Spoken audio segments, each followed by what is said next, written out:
It is a Saturday night as we welcome you to downtown Houston, Texas for Game 2 of this three-game series between AL West Division opponents, the Houston Astros and the Los Angeles Angels. Astros with a huge win last night, scoring 14 runs after scoring just a dozen in their first homestand over 6 games. Hi, everybody, and welcome. I'm Todd Callis alongside Jeff Blum. Glad you could join us for another night of Astros baseball. Astros wearing their City Connect uniforms through the weekend, so we have our City Connect polos on as well. Blummer, that was a good way to start the homestand, maybe to carry over effect to tonight. We talked about having good vibes. They came out, swung the bats well. Let's just keep vibing. It was great last night. Let's check out what happened last night. A lot of offense for a team that had been struggling for offense in the first 12 games. Yeah, StatCast 3D powered by Google Cloud is going to show you the 16 hits. Yes, the location is down. They were facing a sinker baller, but they made some great adjustments on those sinkers, getting 5 hits off of it. But what I love to see is all of those dots and all those pitches inside the strike zone. That's where you do your damage. You take the pitches out of the zone, force the pitcher to get in the zone, and go to smashing. And yesterday was a great example of what a team can do when they go out there and string together a bunch of base hits and wait for the big one. The big one came off the bat of Yainer Diaz, his first grand slam. He got 3 hits last night, eclipsing the 2 he had in the previous 12 games. So it's good to see this offense going. And the beautiful thing is, as far as team offense, that top line, 6 players with multi-hit games. If you get things like that rolling, this offense showed what it's capable of last night. So tonight, the Astros finally see a left-handed starter against them in Tyler Anderson. He'll be opposed by an Astro making his first ever Major League start. With more on that, we take it out to Julian Morales. Hey, yeah, TK, things just keep getting better for Ryan Gusto, who made the opening day roster. He's pitched well out of the bullpen here lately, earned that first win, which also resulted in a beer shower for him. That's tradition. But the very next day, he was told he would get his first Major League start. Joe Espada said earlier today how deep he goes into this game will depend on how efficient he is. But a starter turned reliever to start the season. Today's prep will all be back to normal for him. He knows exactly how to get himself ready. Let's talk more in our Best in Texas presented by Ford as we take a look at what he's done so far this year. As I said, this was all kind of new to him, but he's done an excellent job. Just the 1 earned run over 8 innings with 9 strikeouts, including working out of that jam in extra innings in Seattle, getting that first win, and broke out last year, winning the ERA title while he was in AAA, became an all-star, earned the call-up in September to start, but the game was rained out. But guess what? No rain today. The roof is closed on this Saturday night. Should be a special night for him. And the Astros and Angels are getting set. They're all coming your way. First pitch is coming up in just a few minutes. Stay right there. We'll be right back after this.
Astros baseball on Space City Home Network is presented by your local Toyota dealers. Toyota, let's go places.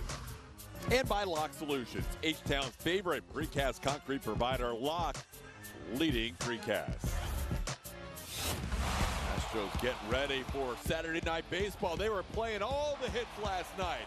16 hits, 14 runs. Paredes, his first Astros home run amongst a number of firsts last night.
And ready to go on a Saturday evening. Astros coming in with a record of 6-7, taking on the Angels at 8-5, and a big night for that right-hander, Blummer. He finally gets that start. We talked about the issues he had last year. It was supposed to start that game 162. It got washed out, but he made the team as a reliever. He's pitched extremely well out of that bullpen for the Astros this season through 8 innings.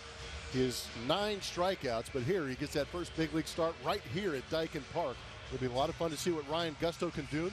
Hasn't been officially stretched out as far as they would like, but maybe 75 pitches out of the big right-hander tonight.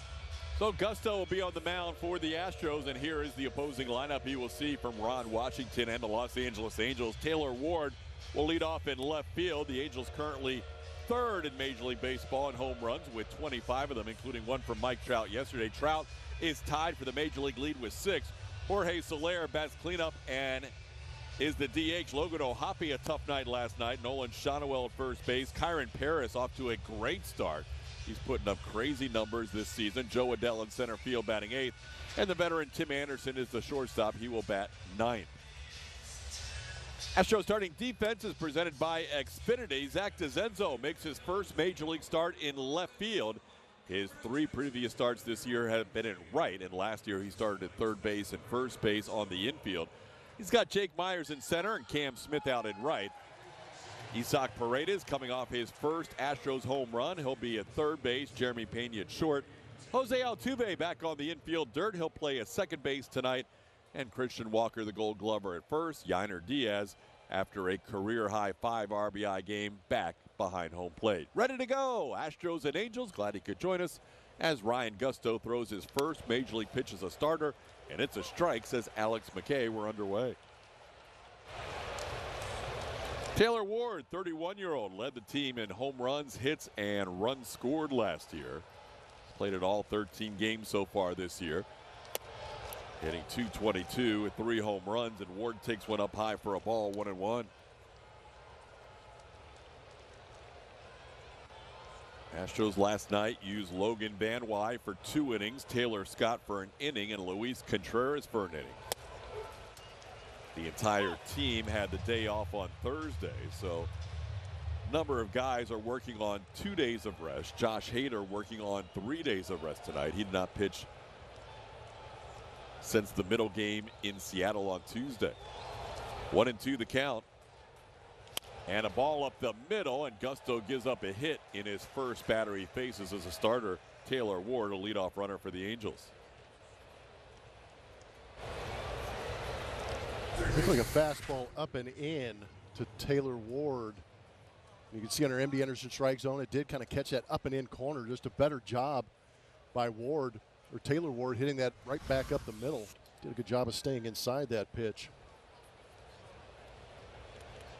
Now Gusto will face Luis Rengifo, switch hitter. Angels are very right-handed dominant, but there's one of the lefties who tags one deep to right center field. That's going to be in the gap and off the wall. Smith got to it in a hurry. Cam Smith played that ball nicely to keep Taylor Ward from scoring on that double to the bullpen wall in right center. Good swing by Rengifo. He got a center cut fastball. Gets the barrel to it on our Mattress Firm Supermo over the head of Cam Smith, but he did a good job of adjusting, playing it off the wall, and getting it back in quickly to be able to force Eric Young Sr. to keep Taylor Ward at third base. So Ryan Gusto already allowing 2 hits. That's the most hits he allowed in any outing out of the bullpen. Gave up 2 hits in an outing against the Cardinals. Excuse me, gave up 2 hits against the Giants the first weekend of the season. A couple of outings he gave up 2 hits against San Fran. And now Mike Trout bats with a 1-0 count in the infield in.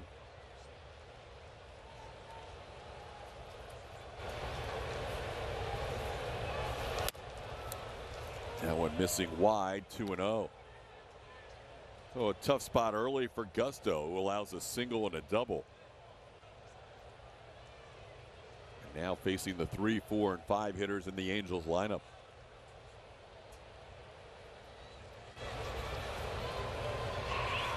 Up the middle, and with a drawn in infield instead of a ground out to short, that's a 2 RBI base hit. And the Angels take the early lead, 3 batters in. Mike Trout delivers a 2 RBI single. It's 2-0 Los Angeles. Yeah, the veteran realized with that infield in, he didn't have to do too much. Just basically forced that one up the middle. It was a pretty good pitch. Didn't hit it hard, but with the drawn in infield, nobody can get to it. So already more hits allowed for Gusto than any of his 4 relief appearances, and that included a 3-inning stint in Minnesota. Angels out quickly with 3 hits and 2 runs, and now a visit from Yainer Diaz to try and settle what nerves there might be for Gusto. Even though he's had 4 big league experiences as a reliever, a whole different game when you start for the first time. Yeah, you understand the feeling and the emotion, even though he's got a couple of outings out of that bullpen, still a little bit of a rush and adrenaline getting that first big league start. Now here's Jorge Soler.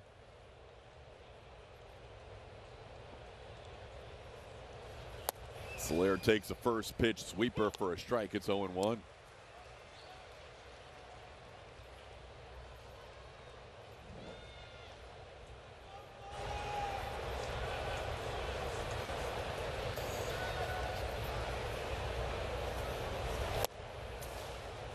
Another fastball. That one's taken. And it's 0-2. Gusto got rained out of his first major league start last season. Was supposed to pitch game 162 in Cleveland, as Blummer mentioned. Now he gets a start here in the middle of April, and he gets Soler on 3 pitches. So after giving up 3 hits, takes 3 pitches to strike out Soler for the first out of the first inning. Did a good job, slowed things down with that first pitch sweeper, then a couple of fastballs to put away Soler. That one elevated just a bit out of the MD Anderson strike zone, but a good sequence to get that first strikeout and first out of this inning. Now Logan O'Hoppe will bat. O'Hoppe had a tough night last night. He was 0 for 4 with 4 strikeouts. Still leading the team in hitting at .326 of the guys that are qualified. and has a 1,039 OPS on the season.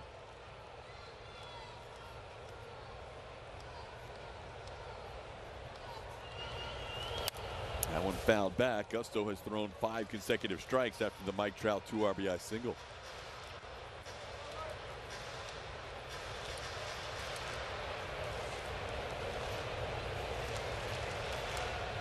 Gusto now 26 years old, out of Charlotte, North Carolina.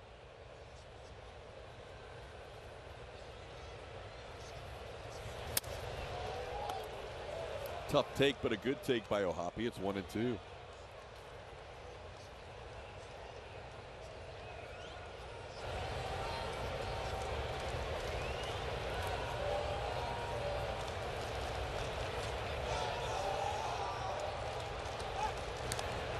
Gusto went to Providence High School in Charlotte, but didn't pitch or play much at Providence High School. He was cut from the team in 3 of his 4 years in high school, including his senior season. Kept believing in himself and persevered. Ended up playing on a team that was reserved for homeschoolers called the Carolina Royals his senior year. Turned that into a walk-on tryout with Broward College. Offered a walk-on spot in a Florida prospect event, and next thing you know, he was a collegiate pitcher after not pitching much at the high school level. That one's down. It's 1-2, or 2-2.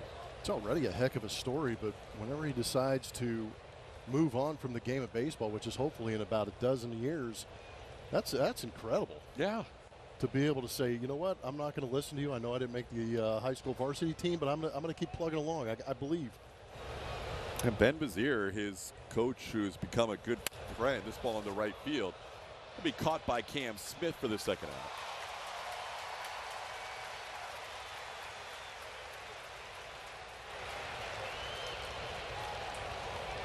There it is. That's the flight cam. It's presented by Yingling.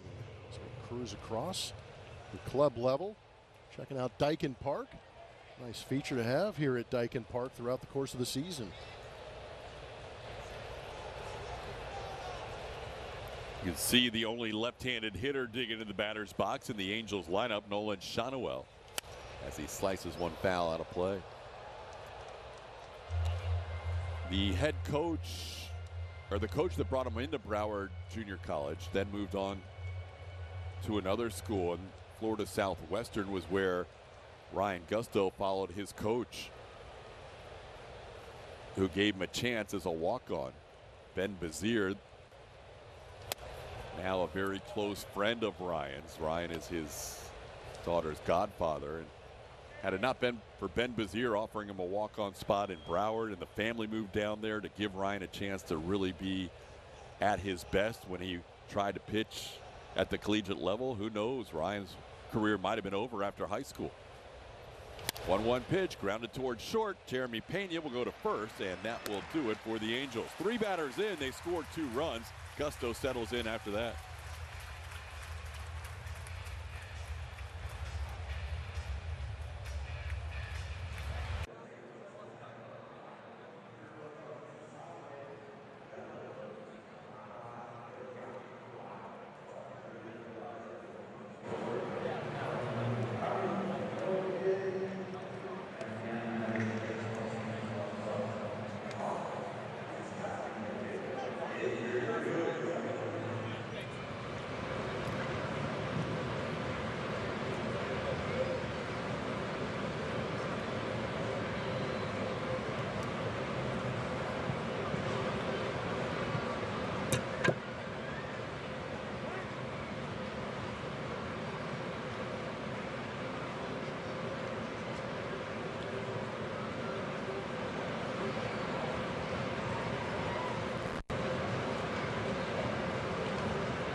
Jose Altuve getting ready to the batter's circle as he is leading off for the Astros, followed by Paredes and Yordan Alvarez. Then you've got Christian Walker, Jeremy Pena, and Yainer Diaz 4 through 6. What a game it was for Diaz last night. Jake Meyer, a 6-game hitting streak, followed by Cam Smith and Zach DeZenzo getting a start this evening. On the mound for the Angels is an old friend of the Astros, Tyler Anderson. I mean that in the sense that the Astros have befriended the way he pitches to them. They put up some good numbers on him over his career. He's 1-5 in 11 games against the Astros. Off to a decent start this season, going 5 innings in each of his first 2 starts. A lot of career at-bats for Jose Altuve, Yordan Alvarez, and Christian Walker against this left-hander. Altuve hitting .360 against Tyler Anderson, 9 for 25. With a home run and a couple of runs batted in. Jose's got a 6-game hitting streak, just like Jake Myers as he starts play tonight. Jose got a third of the game off last night. He was taken out of the game. Zach DeZenzo finished up in left field. Kind of a preview for DeZenzo of his first start in left field tonight.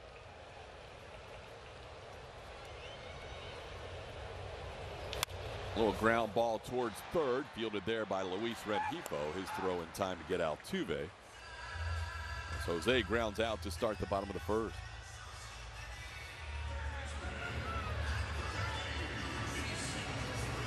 Astros finally facing a left-hand pitcher as a starter. They have not faced a lefty the entire season as a starting pitcher for the opposition. The crazy part is, as Anderson faces Paredes, is this guy has numbers that would be like a really tough right-handed pitcher this year. Yeah, he's got those reverse splits going pretty good. With the Altuve ground out, righties are now 3 for 25 on the year against him. Lefties 4 for 11 with 3 home runs. 4 extra base hits against Tyler Anderson coming into this game, all by left-handed hitters. 3 of them home runs. So the Astros finally see a lefty, but because of that changeup that he throws so effectively and often to right-hand hitters, he neutralizes the righties. There's a certain fearlessness. That's that changeup right there that you almost got the check swing on down below the zone, but there's a certain fearlessness at 86 to 88 miles an hour with some cut. He'll come to the inside corner like you just saw with Jose Altuve. So you start to bust in a little bit and then drop that changeup. It can be tough to adjust to for hitters. Although the Astros have adjusted over the years against him pretty well. Yeah, you mentioned their numbers. Very good numbers through the years against Tyler Anderson. Good count here for Paredes, who has reached base 5 consecutive times in last night's game. Might have had a 6th consecutive time on base, but he missed that pitch up out of the zone as 3-2. Isak 2 for 5 in his career against Anderson with a couple of doubles.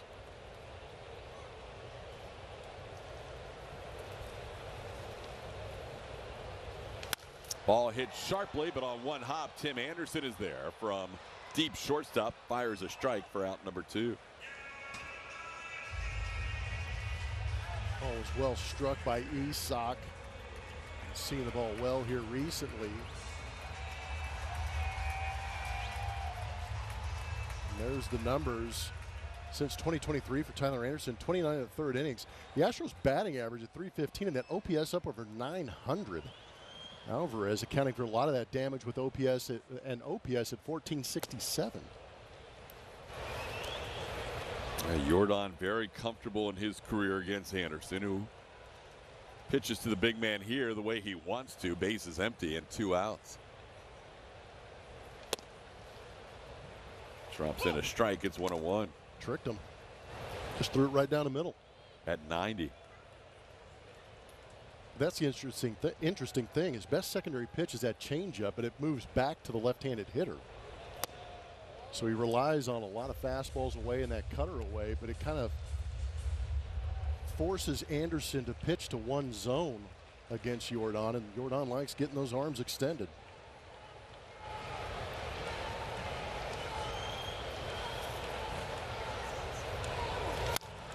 Got under this one, engulfs it foul towards the stands and into the Daikin Park crowd. The count evens up at 2 apiece on Yordan Alvarez. That's where he just relies on the change of speed, because that was a changeup on the inner third. I can't imagine that's an ideal position if Jordan is swinging the bat well.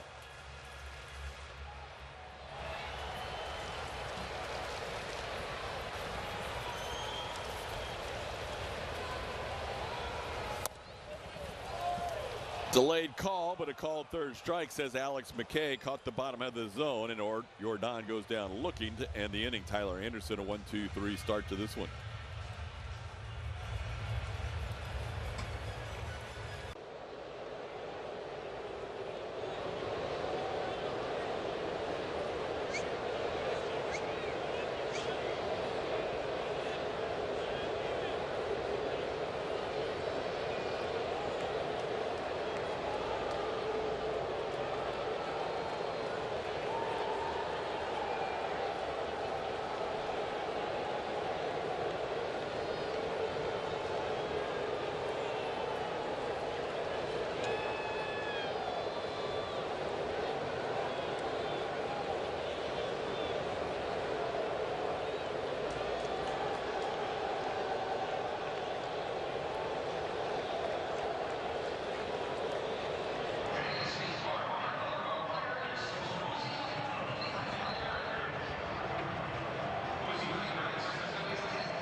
League leaders are presented by Houston Methodist. The Houston Astros pitching staff through the first 13 games doing something that hasn't been done since 1981, 44 years ago, when the Astros put up a 182 average against in the first 13 games. The A's, the last team with a mark that good. That was back in 81. The Tigers also, if you go back to the division era, had a little bit lower batting average against. But what a mark, 182 through 13 games. That's impressive. Yeah, the pitching staff has definitely broken out and done a good job. But with those numbers and that batting average against, you figured they'd be all over the strike zone. The only thing that's really hurt them has been the walks. Kyron Paredes leads off for the Angels and takes a strike. The other oddity about that number for the Astros, the 182 batting average against, is last year the guy that led the American League in batting average against at 190 is giving up a 273 average this season, Ronel Blanco. So he hasn't necessarily been nearly as good in terms of batting average against, but everybody else has been picking it up. Tomorrow's starter Hayden Wisniewski, for example, 122 batting average against. Spencer Arrighetti, before he went on the IL, a 121 batting average against. Gusto coming into this game, 179. And let's not discount Brian King, who's given up one hit over 5 2/3 innings. Stephen Oker, 2 hits over 5 2/3. 0-2 pitch, swing and a miss. Diaz will have to make the throw down to first. Paris will run through the bag and not collide with Christian Walker. There's one out here in the inning. That is strikeout number 2 for Ryan Gusto.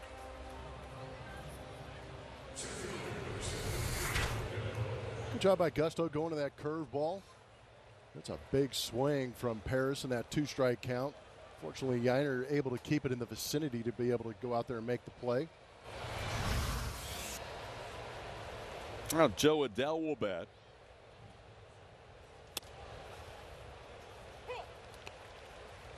Adell takes the first pitch for a strike, 0-1. Gusto filling up the strike zone tonight. 18 of his first 24 pitches, 75% for strikes. Now it's 0-2. Mixing a little more spin in there after the first 3 hitters got on with a base hit.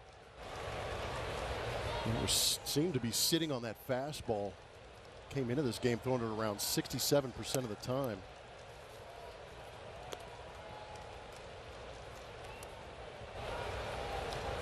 Gusto in the place of Spencer Arrighetti, who's on the IL with that broken thumb on his pitching hand. That's why Ryan gets his first start of the season. That one's down and away, 2-2.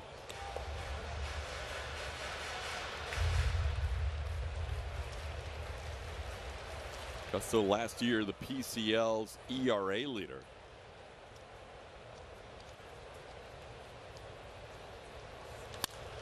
Ball hit high in the air, but foul down the left field side.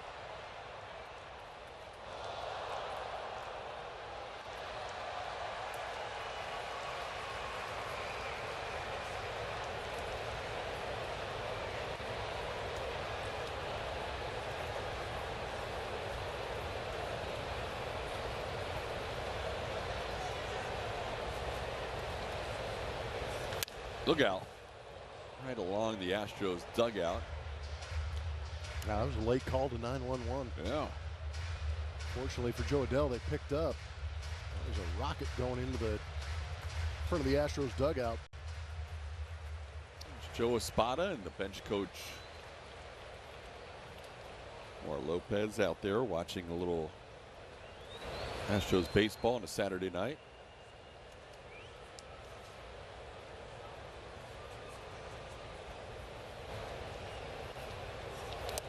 Going to bounce in there. It's 3-2. Oh, Gusto gave up 3 hits to the first 3 batters and found himself down in the game 2-0. Then retired the next 4, got ahead of Joe Adell, but now Adell has worked the count full.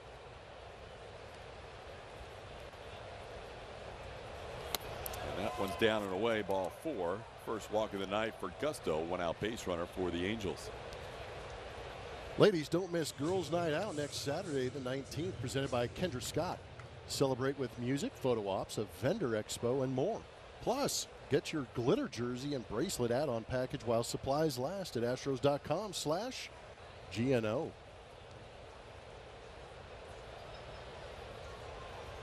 Here's Tim Anderson.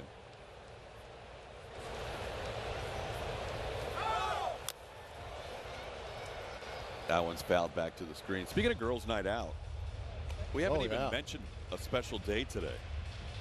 We're not celebrating with a Girls Night Out because we're not girls, but they did have Girls Day Out the other day when we got back from the road trip. Yes, they did. There are all kinds of festivities in that off day Thursday. Happy birthday, Julia Morales. Quit hiding. There Thank she you. is. Happy birthday. Thank you. We've been celebrating for days now. Yes, you have. We can put a bow on it. Oh, it's a whole birthday weekend celebration. Remember when you called me old yesterday on the broadcast? Did that I? was cool. Did I? I'm going to take a step so back much and let you older guys work this today. out. I'm so much older today than I was yesterday. I did say that, yeah. Thank you. Lordy, lordy. Lordy, Hey. lordy. One thing I've learned in being around women my entire life now is they got pretty good memories. You're in trouble. Yeah. He's never living that down. Nope. Oh. But happy birthday. Yeah, that's awesome. I can't believe you. I mean, you planned it on an off day and everything. That was brilliant. Just She's need to working win tonight. We just need to win. She's working tonight. Yeah, I'm working tonight, but we celebrated on the off day. Gotcha. Yeah. She's working this end. You guys always have This- birthdays in the middle of the baseball season, so. Yeah, our Plumber's parents coming didn't. up. Oof, yeah. Speaking of old. Last year we celebrated in a foreign place with you. Yeah, so I got a discounted a year. Foreign country. Swing and a miss. It's 2-2. We were down in Mexico City for Blummer's birthday last year. I haven't even looked ahead to see where we are this year, but I'm sure we'll celebrate something. Yeah, it's not nearly the same place. Do the count to Tim Anderson. By the way, we did not put on the Julia Morales tattoos that we were given. We apologize. But apparently that was a big item at the celebration Thursday as well. My wife was trying to tattoo Julia's face onto my arm, and I couldn't do it. What are we doing? TK's got all kinds of info over here. We're not done yet. There's more? I think that's it for now. I thought we had thunder sticks up here too. We do have thunder sticks. They light up.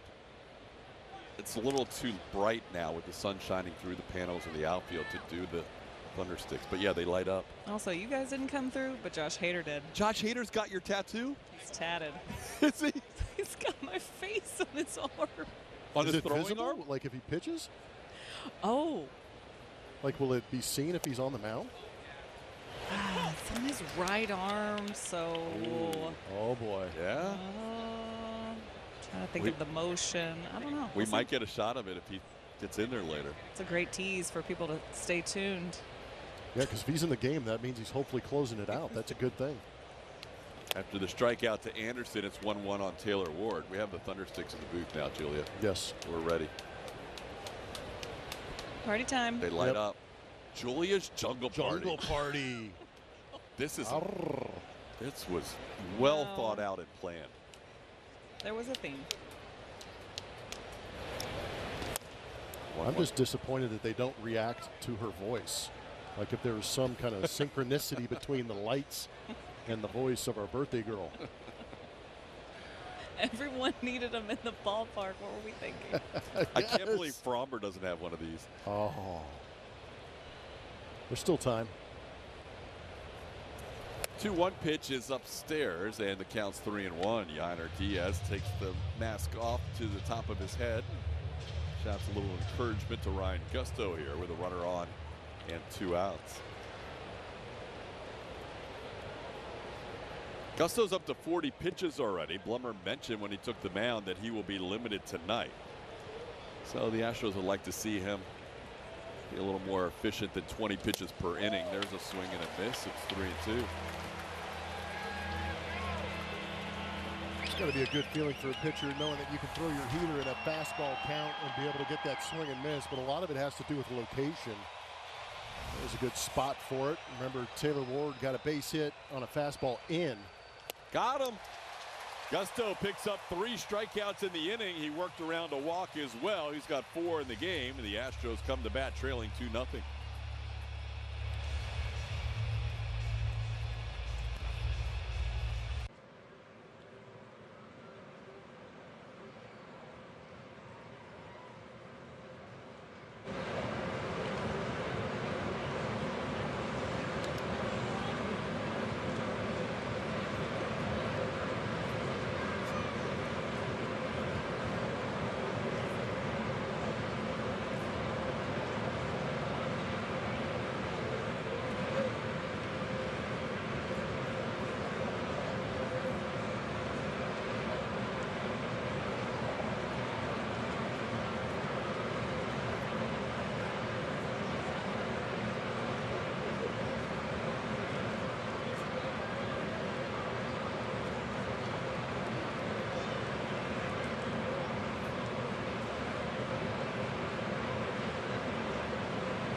Half of the second inning, 4, 5, and 6 for the Astros. Christian Walker coming off a 2-hit, 2-walk game last night, on base 4 times. He and Isaac Paredes combined to reach 9 times yesterday as Walker leads off here against the lefty Tyler Anderson. Christian reached his last 4 times, and Paredes reached his last 5 times in that 14-3 win. The Astros came into tonight as the only team in the American League West with a positive run differential in the division. Coming into last night, the Angels had the only positive run differential in the AL West, but that +9 turned into a -2 after a 14-3 loss in game number 1. But the Astros moved all the way up to +1, and that changed with a first inning 2-run outing tonight by the Angels. So now the Angels are dead even and the Astros are a -1. Nobody right now in the AL West has a positive run differential. The Astros came back after a first 6-game homestand in which they went 2-4 and scored a total of 12 runs and returned home to score 14 yesterday. That's wild. There's been some early anomalies and strangeness to this Astros season so far. And you got me before the open today saying the Astros haven't won back-to-back games yet this season. Kind of crazy. It is. A win tonight pushes them to 500, and it would be the first time this year they would have won back-to-back games. They started out with a win against the Mets, and then they lost, and then they won. They got swept by the Giants. Then they won the first and third games against Minnesota. And the middle game against Seattle, and the first game here. This ball on top of the dugout. Walker stays with a 2-2 count. Christian has a lot of career at-bats against Tyler Anderson, more than any Astro, believe it or not. And he's faced the Astros 11, now 12 times. But Christian, with the Diamondbacks, facing Anderson 29 times. 7 for 29, 3 doubles and a home run. Although the last time he faced this left-hander for the Angels was back in July of 2023.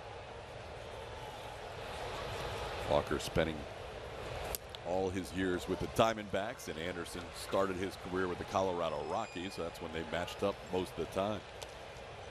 And you can see on our MD Anderson strike zone, there's been a couple of pitches in this at-bat that look like they might have clipped the bottom of that zone. Well, Hoppy hasn't really caught them all that well. But if Anderson's not getting those pitches down there and you're forced to elevate, that's when you have a chance to get them. But definitely getting the calls up top. Walker has an extra question for Alex McKay on his way back to the dugout. Both strikeouts tonight for Anderson, called third strikes. There's a changeup that just kind of held its ground on that outer upper corner. Irish Jeremy Pena. Pena hits the first ball foul off his foot, I believe. It's 0-1. Jeremy had a 1-for-3 night last night. Sack fly, RBI, scored a couple of runs. Hit the ball over 100 miles an hour a couple of times last night as well.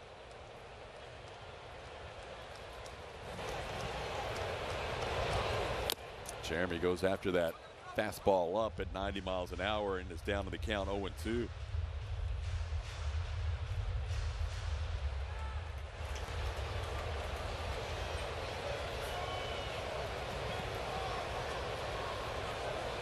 Tyler Anderson, of his 11 previous starts against the Astros, 7 have come here in this stadium.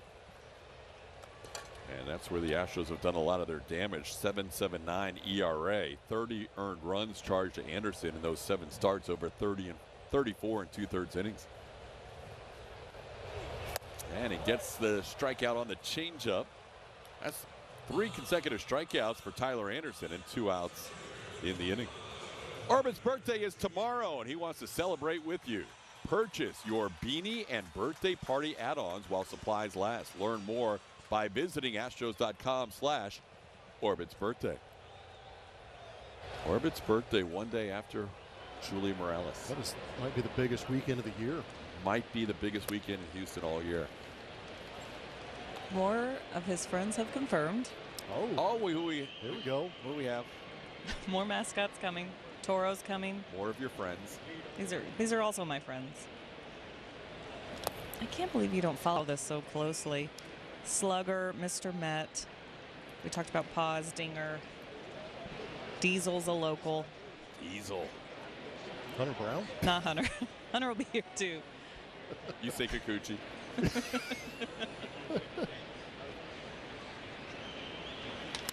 You got a lot of your friends coming out to the weekend celebration. This ball, 2-0 pitch. Look at Trout.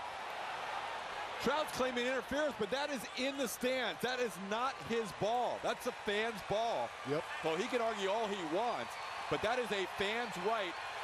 Mike, you can look at it again, but that is a fan's right if the ball's in the stands. Yeah, but if it went in his glove and the fan grabbed the ball out of the glove, okay, that's that might be a different story. If that's what he's claiming. If the fan catches it, it's his. It might be in his glove. That's the old. The Mookie Betts play from the World Series. Yeah, he did. Did he have it first, right? Yeah, it was in Trout's glove first. Okay, that's different. That's a whole different story. If he caught it and then the fan took it away. Right there, it looks like it's in his glove. You could see Trout trying to pull the... Yeah, that wasn't as egregious or aggressive as what happened at Yankee Stadium. That was terrible. That was really bad. But that could be a third out nonetheless. We'll see how they rule this. Well, they're going to say that's legit. Wow. How about that? Because it was in foul territory in the fans' domain, all bets are off for the outfielder. I thought it would be different because the ball was in Trout's glove. Like the player made the play first. So that fan gave Yainer an extra swing here. How about it? Don't kick him out. He did what you're allowed to do. There's nothing. Yeah, no, the ball was in the stands. Yeah.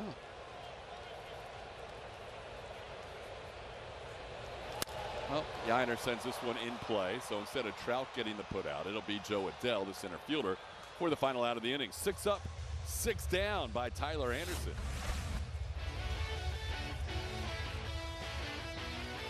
Plead the case. It worked, at least for one more pitch. Astros still trail 2-0.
GB, and this is a good one. Nolan Ryan, back on April 12th of 1980, hits a 3-run bomb. First of his career at the Astrodome. Wearing the tequila sunrise, he goes yard to left center field. Nolan Ryan had the power on the mound. It also showed some power at the plate. And no, that's not why we hung his name and number in the rafters for that one home run. That was Dusty Baker tracking it down in left center field. No kidding. Yeah, how about that? So the Astros and the Angels here in the third inning. Nolan would end up with 2 career home runs. His next one came at the age of 40 in Atlanta. Why is this fan being taken out of the game? I don't know. They didn't call fan interference. Yeah. Hopefully he'll come back because there's no reason. Or they're giving him a better seat. There's a ball in the center for the first out. Luis Rengifo flies out to Myers. Yeah, he was making a play. The play was right in front of him. Yeah, it doesn't seem fair if you don't get called for anything to be lifted from your seat, but hopefully that fan will return at some point. Here is Mike Trout. If you weren't sure what we're talking about, Trout tried to jump into the stands to make a catch for the final out of the inning in the bottom of the second. Looked like he had the ball in his glove, but a fan snagged it out of the glove. It was ruled no fan interference and play on after a foul ball. Now, that was interesting all the way around. You probably have to look at it a couple more times to try and decipher, but it was kind of interesting that there was no review. That one's fouled back. It's 0-2. Well, we mentioned the limited pitch total for Ryan Gusto, so the Astros have Steve Okert warming up in their pen.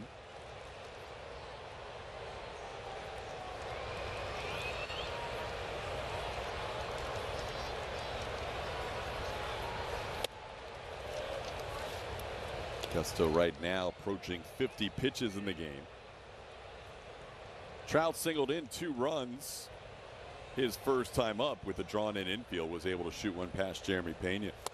But Gusto comes back to strike out Trout his second time around. That's now 5 strikeouts for Ryan, 2 outs in the third. Well, right on right changeup from Gusto.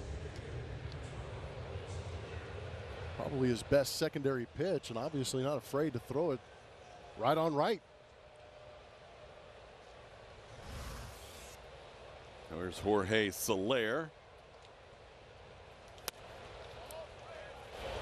Misses off the plate, 1-0. Soler struck out on 3 pitches his first time up. Gusto with all 5 strikeouts being swinging strikeouts tonight. Trying to get through at least 3 innings. Astros were hoping for 3 to 4 innings. This ball sent into shallow right center. Altuve drifts out and puts it away. That's a good inning for Ryan Gusto. May have earned himself another inning as the Gusto family cheers him off the mound. We'll see. Right now it's 2-0 Angels.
Presented by Art Car IPA is going to show you Cam Rising.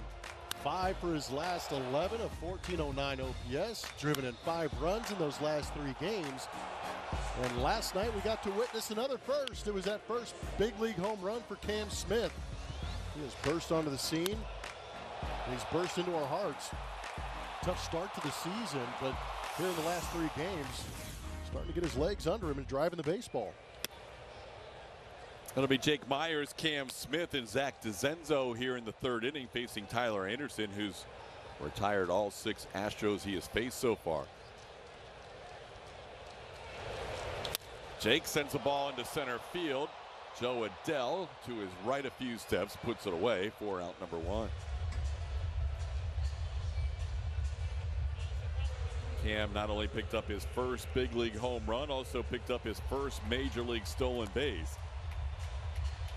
Cam Smith with an RBI in his last 3 games, and all 5 of his runs batted in this year have been in those 3 games. Got a couple of days off, the last day in Minnesota and the first day in Seattle.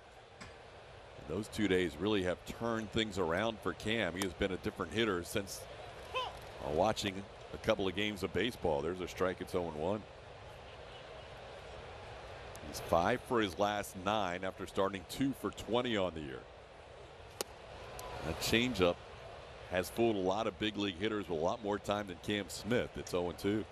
It's also a little hitch in that windup for Anderson as well. You've got to get used to it, try and time him up. But once you think you've got him timed up, he does pull the string with that changeup, and it seems like it's never going to get there. 46% changeup usage to righties, the most of any pitcher last year. And he tries to speed him up with a fastball. So you would think in the cat and mouse game, you speed him up to slow him down. Oh, yeah. So now you would think he's going to come back with a changeup here, as Cam was pretty much on that fastball. It's like driving through the neighborhood with a school around the corner. constantly changing speeds.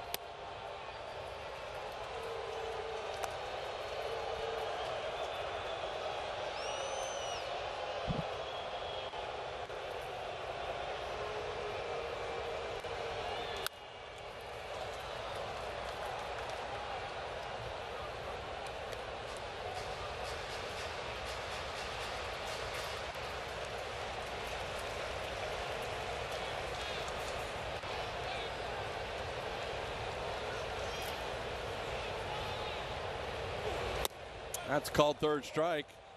So far, 4 strikeouts for Tyler Anderson, and 3 of them have been called thirds.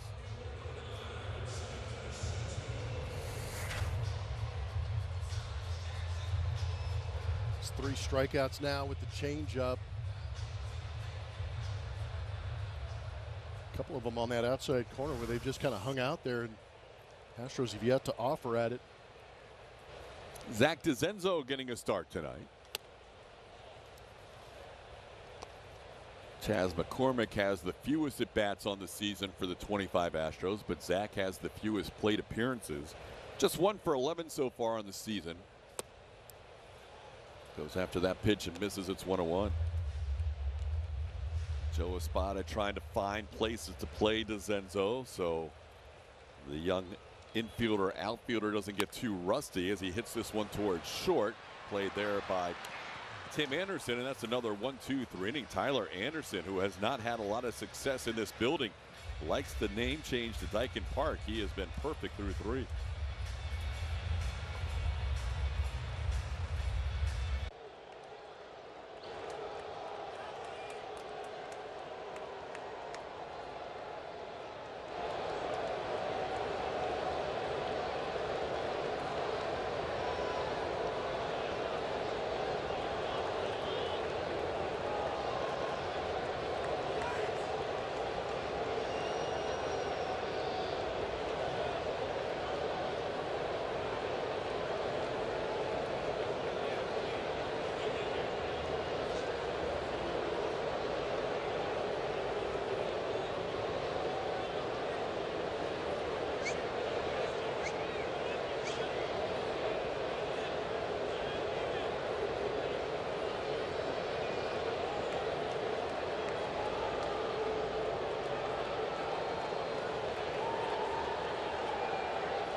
Time to take a look at tonight's Chevy Stropole. We are asking you of the new guys like Isaac Paredes, which of the Astros' new starters will ultimately make the biggest impact this season. We've got A, Isaac Paredes, B, Cam Smith, or C for Christian Walker. Send your votes to @SpaceCityHN. Use the hashtag Stropole. We'll have the answers for you or the results for you later on tonight. Logan O'Hoppe leads off. Ryan Gusto back out there, only needed 8 pitches to get through the 3rd inning. So Gusto gets a 4th inning of work after that efficient 3rd. But he does start the inning with bullpen action going. The count's 1-1 to O'Hoppe. We'll see if Ryan can get through this inning. It was really the first 3 batters that did all the damage. 3 consecutive hits, single by Taylor Ward, double by Luis Rengifo, and 2 RBI single by Mike Trout. Since then, Gusto has retired 9 of the last 10 batters, with only Joe Adell reaching on a 3-2 walk. Logan Vanwy, who threw 2 innings in yesterday's game, is loosening up today. Just 24 pitches needed in his 2 innings, but he is showing to be a little bit resilient if he's back out there after 2 innings of work. That's pretty good ability to bounce back. Fastball in the air to left. DeZenzo on the warning track makes the catch. And Hoppy flies out to the track and left to start the fourth.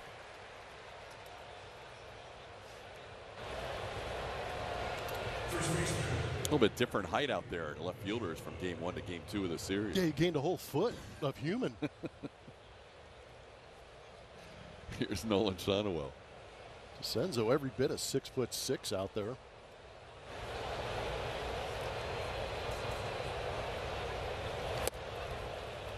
Pitch down for a ball, 1-0. I think if Gusto's able to avoid a base runner in this inning, they let him get through it. Just might be a question of if there's traffic out there and whether or not they want him working out of the stretch. Yeah, he's been excellent since that rough start. Pretty good hammer right there. That's a good curveball down.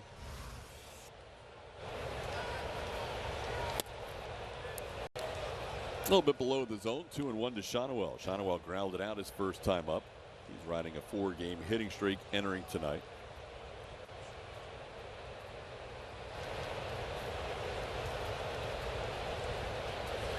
That ball hammered to right field. That's going to be over the wall and right for a home run. Shonowell hits number 1 on the season. The Angels have now 26 home runs on the year, playing in their 14th game. They have been on a home run barrage. Shonowell connects to make it 3-0. Thought the sequence with the curveball for a strike and then the changeup down was very good. But I think we'll have to watch a replay and see where Yiner set up outside. Yeah, that's a fastball just pulled middle in. And Shonowell in that lefty go zone just drops the barrel on it and shoots it out of here. The Angels in both 1995 and in 2000 had a 9-game span where they hit 23 home runs. That had been their franchise record in a 9-game span. Now it's been broken. 24 home runs in the last 9 games for the Angels, a new franchise record. So here's Kyron Paris. He's connected on 5 of those home runs himself. Shonowell joins the home run brigade. He and Tim Anderson, the only ones in the starting lineup without a home run.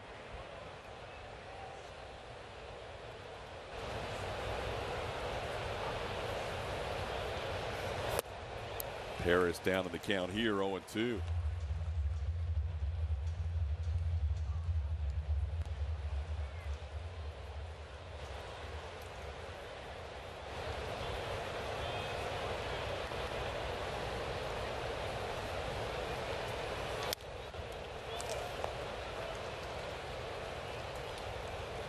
Of the Angels' 25 home runs, now 26 home runs this season. 18 of them have been solo shots. Most solo home runs in the major leagues. That one's upstairs, 1-2. So at this point, Joe Espada watching on, kind of batter to batter, with Ryan Gusto nearing that pitch count limit. Go back to that breaking ball. Struck out Paris with it in that first at bat. Just throw the cheese by him. How about that? 6 strikeouts for Gusto, all swinging strikeouts. And there's 2 away here in the 4th. Now a message from TXU Energy.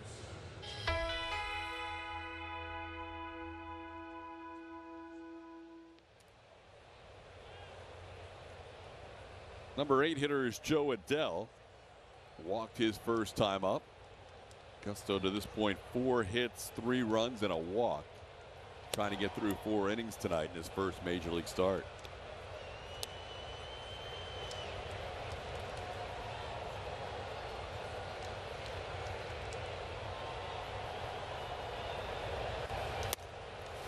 There's a strike on the outside edge, 1-1.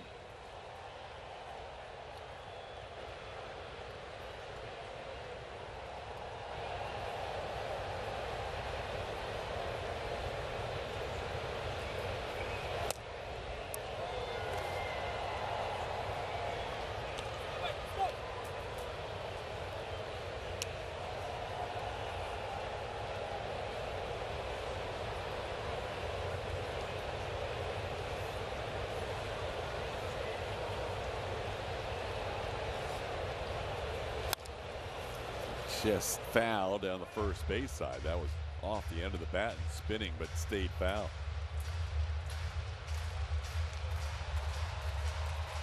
I'll count 2-2 on Adele with 2 outs here in the 4th.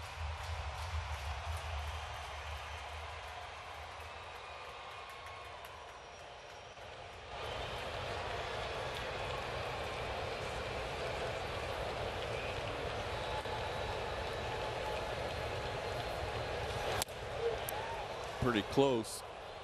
Good take as it turns out. Counts full. Yeah, good try. Adele sometimes will chase off that outside edge. We saw that a little bit yesterday with Blanco and his slider.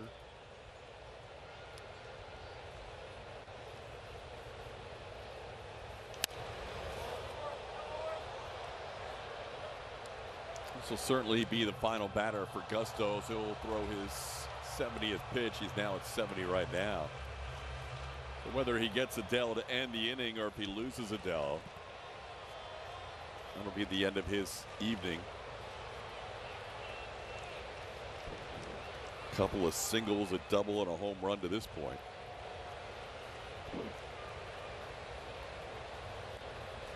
Astros still looking for their first hit. Tyler Anderson has been perfect through 3 on the other side. Doing a good job here with 2 strikes. Good job with that sweeper. Forcing Joe Adele to protect. But I'm with you, TK. This is probably his last hitter no matter what. Just empty the tank right here, make a pitch.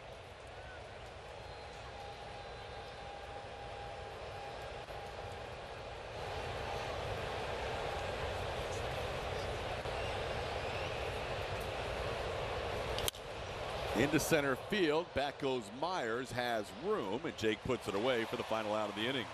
Good battle there, won by Gusto to end the 4th. But a home run by Nolan Shonowell makes it a 3-0 Angels lead.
As 10,000 fans will receive a Hunter Brown replica white jersey presented by Woodforest National Bank. Visit Astros.com/promotions to get your tickets today.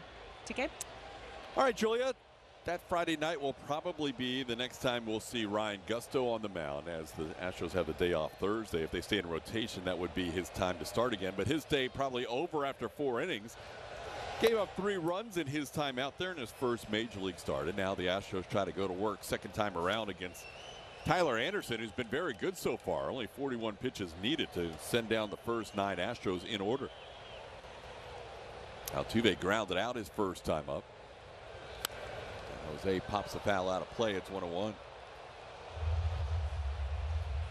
Jose coming in with 19 hits on the season as Ryan Gusto's evening is done. Good work by him. It's, stretching out to 72 after being in the bullpen for 4 straight relief appearance. No, that was really good. Maybe only 2 misses in this game. It was that pitch to Rengifo that was hit hard, and then it was the home run to Shanuel that was hit well. But even that Taylor Ward base hit up the middle, the Mike Trout base hit up the middle, not very high exit velocities or hit hard. So I think he did a good job. First start, knew he had to stretch himself out a little bit. We saw a little more of the breaking ball and the slider in this outing than we have out of the bullpen. He should get another start, as we mentioned. There's also Lance McCullers Jr., who's coming back from injury, who's pitching tonight for the Sugar Land Space Cowboys. Pitched well, by the way. 4 innings, 1 hit, 1 walk, and 5 strikeouts for Lance. In a little outdoor game right down the road in Constellation. Not a bad time to be playing some outdoor baseball. The weather has been very nice recently. So there's a line on Lance. He also goes 4 innings, as Blummer mentioned. I like the strike-to-ball ratio. That's pretty good, 42-19. That's outstanding. And Joe Espada talked about it. He wanted to see those up-downs. He wanted to have him go at least 3-4 innings, and he did exactly that. So he accomplished the pitch count, and he accomplished the up-downs with some good numbers to back it up. Lance McCullers Jr. one step closer to pitching in a game that matters for the first time since the World Series against the Phillies back in 2022. Here's Isaac Paredes. Paredes takes one upstairs for a ball. Isaac got ahead of the count last time, ended up grounding out to short. Astros still without a base runner tonight.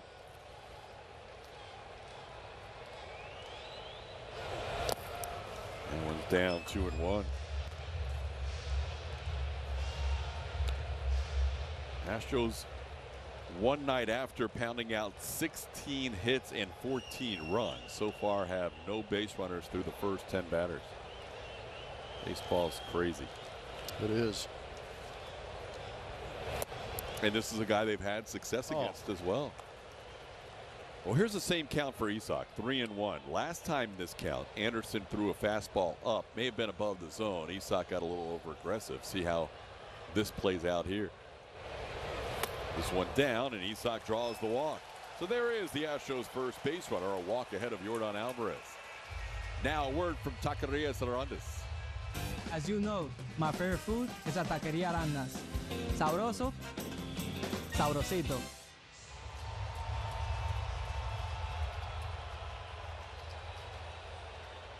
Here's Yordan Alvarez. Yordan struck out looking his first time up. 2 doubles and 3 career home runs. That one's going to get away and move Paredes into scoring position. Isaac Paredes advances on the wild pitch.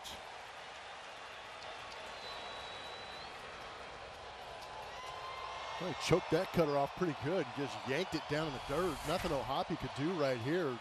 Tried, but he caught that left rib cage and kicked well far enough away for Isaac Paredes to get into second base. But you've got a guy at the plate that could make this interesting real quick.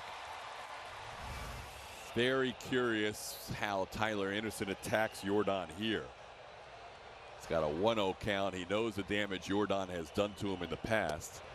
Is he going to challenge him, or is he going to try and work edges and off edges, knowing that there's a base open? Even though it's a 3-run game and you bring the tying run to the plate, he has got to know what Yordan's done against him. Got to be real careful. He knows some of the mistakes he's made that have been hit hard from Yordan, and that's the key. Don't make that mistake. He almost made the mistake. Slider up that Yordan fouls off, and a nice play by a fan and the club level for strike number 1. And I'm sure Anderson knows the numbers, righties versus lefties this year. It's not gone well for him, lefty on lefty.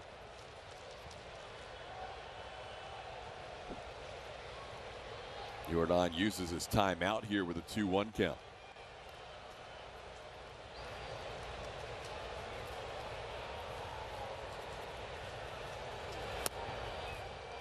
Oh, it doesn't have to be.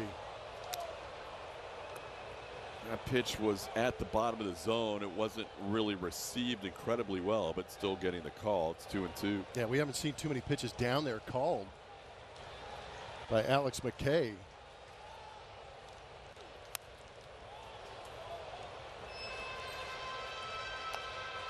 Everything Anderson does is try to throw your timing off. Yeah, its location has a lot to do with it, but you're right, TK. A lot of it has to do with timing. just trying to keep those hitters off balance, because you're not going to be able to go out there if you're Anderson and be able to throw the mid-90s fastball to sneak it by somebody. You've got to keep them off balance or get them leaning and pick that spot. Sometimes in a 2-2 count, you showcase a fastball to try and set up something 3-2, but he's going to have to be real careful right here. Pretty big pitch early on in this game in a 3-0 contest. Runner on second and a full count to the big man. And that's down. That'll bring the tying run to the plate. Jordan draws a walk. Back-to-back walks. Paredes and now Alvarez. Last start, Anderson issued 4 walks in 5 innings against Cleveland.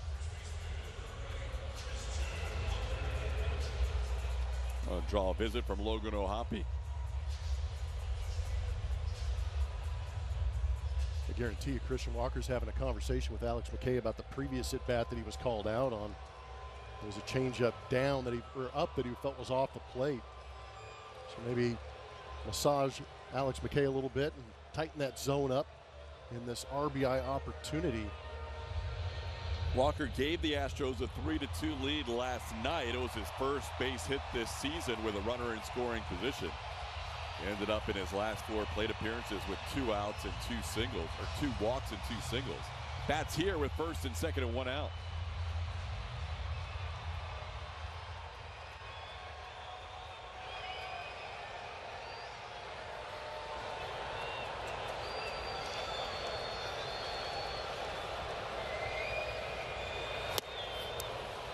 Speaking of throwing the timing off, you could see how much Walker wanted to do some damage, and that changeup just had him out in front. It's 0-1.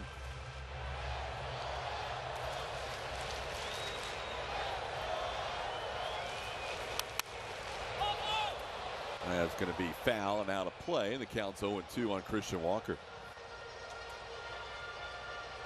Walker last year with the Diamondbacks faced the Angels 3 times and hit a total of 3 home runs in those 3 games.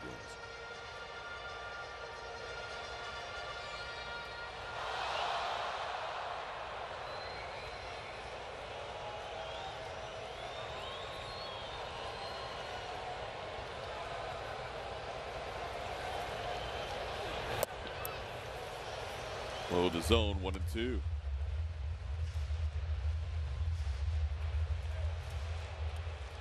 Astros making Anderson work more this inning than he had in his first 3.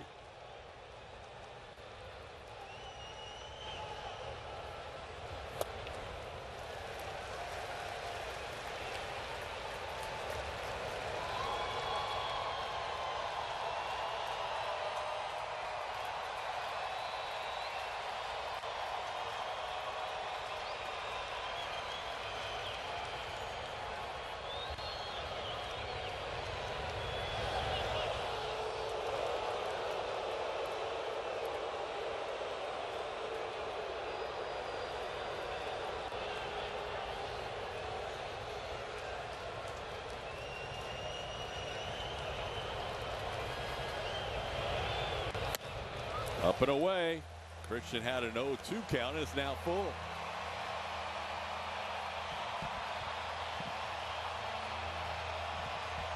Saturday night crowd hasn't had much to cheer about, but they sense the possibility right here.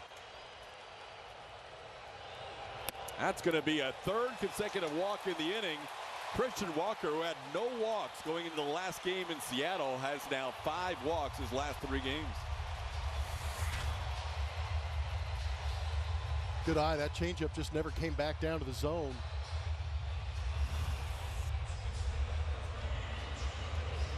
And now Jeremy Pena gets a chance with the bases loaded.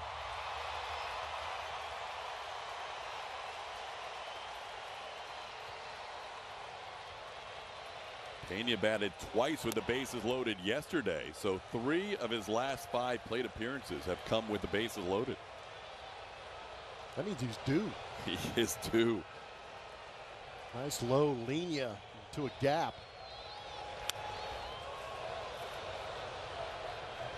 Fouls off the cutter up. It's 1-1.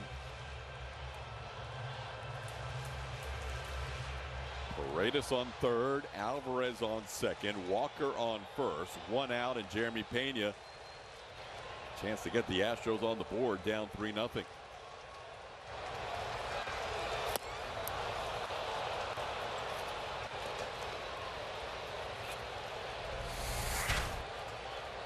It's a good changeup. You can see the way he turns it over. Jeremy way out in front.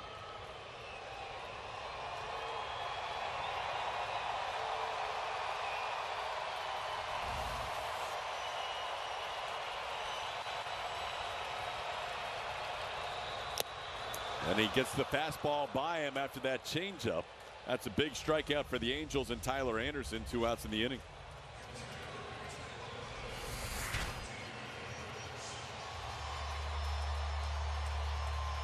Pretty impressive. You slow everything down to make 90 look faster than it really is. And just tied up Jeremy Pena with it. Struck out Pena on a changeup his first time, and now gets him with a fastball this time around. Yiner with a line drive, but right there is Rengifo, and the Astros will strand the bases loaded. 3 walks in the inning, and Tyler Anderson works around it. It's still 3-0 Los Angeles.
Night MLB debut for Logan Van Wy. It went beautifully. Family, friends, all in town. He was excited that his debut would happen here in Houston. He said, "I love that I did it in the City Connect uniforms."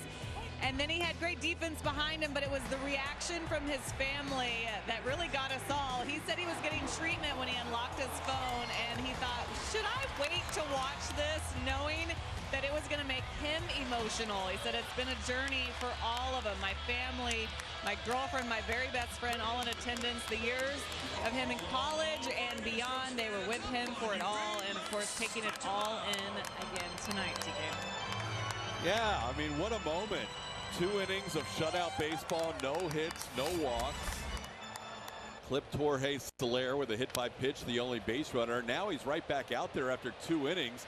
Cam Smith giving it a look, and Cam is going to make the catch, and he's going to go into the netting for good measure just to secure the catch. Cam Smith learning right field here at Daikin Park. Nice play by Cam Smith, getting to know Daikin Park. Sliding towards that wall, creeping up against it, but able to stay with it, make that catch. It's kind of a veteran move, jumping into the netting for effect. Like it. As long as you don't go in. No.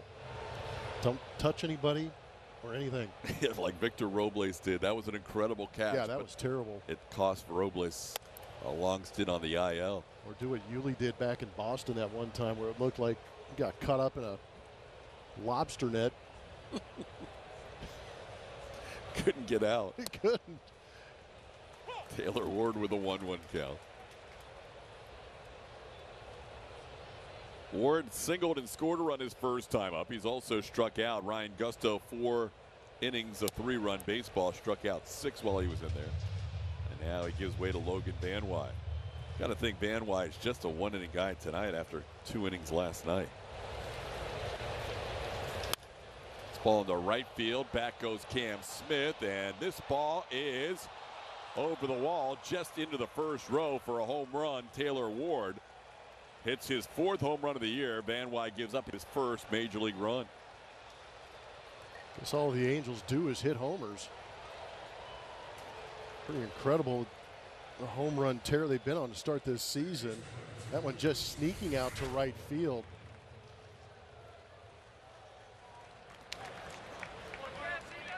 '19th solo home run of the year for the Angels of their 27 home runs. 350-foot shot.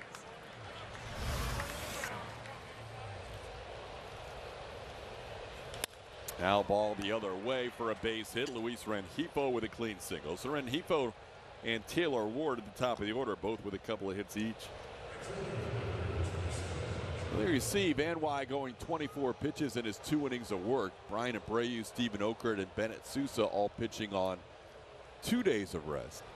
Josh Hader and Brian King pitching on 3 days of rest. Here's Mike Trout.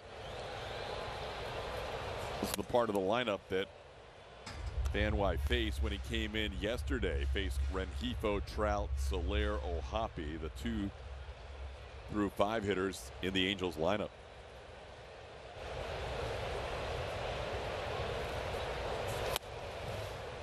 Fastball for a strike. It's 1-1. Trout with a 2 RBI single and 2 at-bats. Last year, the Astros did not see Mike Trout as he played in just 29 games, his last game being on April 29th of last season. That left knee meniscus tear cost him the rest of the year. But now he's back and healthy. He's played in all 14 games for the Angels this season. Leads the team in home runs and RBIs, tied for the major league lead in home runs to start the day. Pretty good pitch and a pretty tough take. It's 2-2.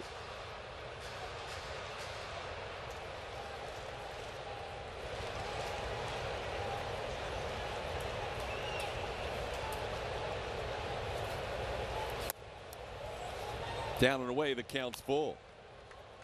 Astros have Stephen Okert back and warming in their bullpen. We mentioned the Angels, similar to the Astros, very right-handed. They have Luis Rengifo, a switch hitter, and Nolan Shonowell, a left-hand hitter. The rest in their lineup are righties.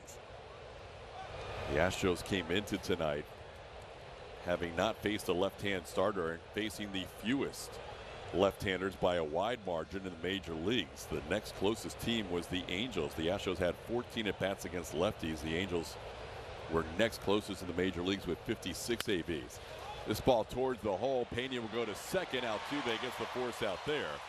Jose secured the throw, knowing there was no chance of turn 2 on Trout. 2 away.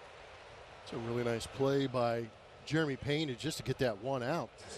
All of his momentum taking him away from second base. Able to range well to his right, throw back across his body at least to get that lead out.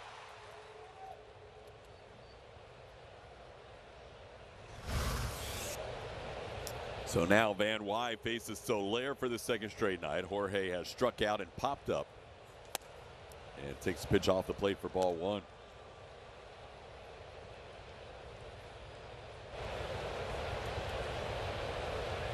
Van Wy was activated for the Mariners series. Didn't make his debut until coming back home after the home run by Taylor Ward. Van Wy able to work through the rest of the inning. 2 hits in the inning, 1 run on the solo home run by the leadoff hitter Taylor Ward. And Logan Van Wy and watches on as his family cheers him off the mound. The Astros down 4-0.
Astros have gotten to Anderson in the past, but today he's doing a good job of changing speeds and locations.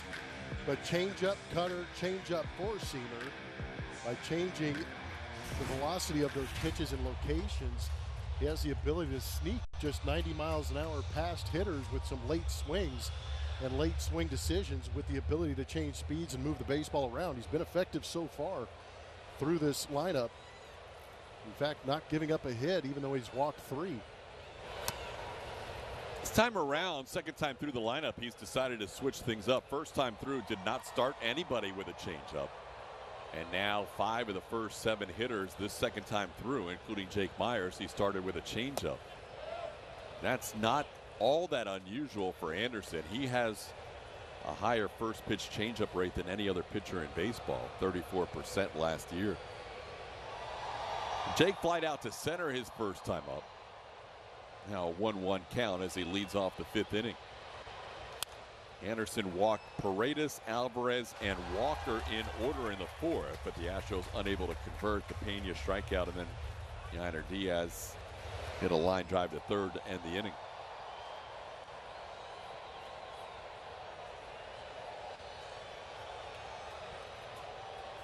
Jake 10 for 33 on the season, hitting a solid .303 to start the year. He does have a home run against Anderson. Last time they matched up in September of last year, hit a 3-run home run on a changeup. This ball into center on a 1-2 pitch. It was the changeup that Myers sends to center for out number 1.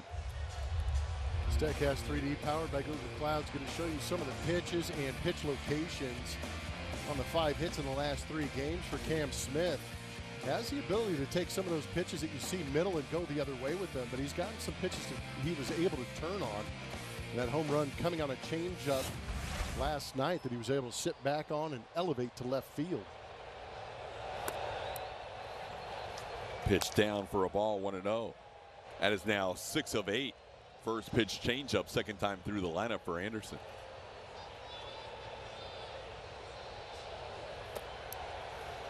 Good recognition by Cam, taking those first 2 pitches below the zone.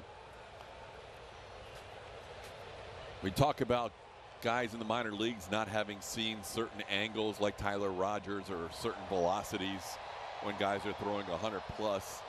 Same could be said about the changeup from Anderson.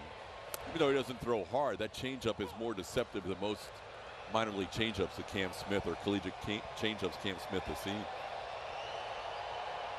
Yeah, you don't see too many, as he's going to the pitch comm on his right bicep, you don't see too many guys in the minor leagues with excellent changeups. So when you get to the big leagues and you see a good one for the first time, it can be a little daunting to try and figure out how to attack it. It's time to play Name That Astro, powered by Reliant. A lot of presents under the Christmas tree. Former Golden Glove boxer, Hall of Famer. If you know who that Astro is, hop on to X and go to @SpaceCityHN and tell us who you think that Astro is, powered by Reliant.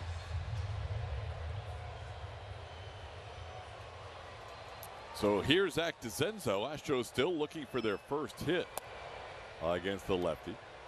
Tyler Anderson, who represented the Angels in last year's All-Star game.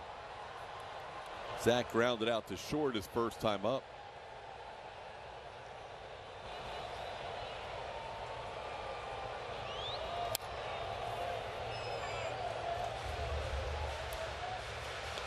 The Friday night crowd at Daikin Park had all kinds of stuff to cheer about. They were on their feet the whole night. The Saturday night crowd has had 3 walks to root for so far. Isn't this the frustrating part about being a fan, is that you watch your offense go out there and light it up for 14 runs, and you're going, oh man, I hope they do it the next day. And then you have a game like this where you're facing a guy that's just kind of thumbing you to death and working the edges, nibbling, and you can't buy a hit. A lot of good track records against Tyler Anderson. Altuve, a career .360 hitter. Alvarez, a career .368 hitter. Christian Walker, 4 extra base hits. Swing and a miss. This is a Tyler Anderson clinic tonight. Tyler Anderson has not allowed a hit through 5 innings. He did have that little spurt where he walked 3 straight, but he's been nearly flawless.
Work is presented by Rooms to Go. Don't miss the store-wide mattress sale going on now. It's time to improve the way you sleep. And by Sage, official finance software partner of Major League Baseball. New pitcher into this ball game is going to be Steven Okert. He's pitched well for the Astros through 5 2/3 innings. He's only given up a couple of hits this season so far. Unfortunately, one of them was a home run that last time out. But other than that, he has looked very good with that fastball and sweeper mix. It's got Logan O'Hoppe to start things off. O'Hoppe, the catcher, has flied out to right and flied out to left. 3 runs against Ryan Gusto, a run in the 5th inning charged to Logan Van Wy, his first run allowed in the major leagues. And now O'Hoppe has a base hit in front of Jake Myers. He's a leadoff base runner for the Angels here in the 6th inning. Angels have all 7 hits in this game.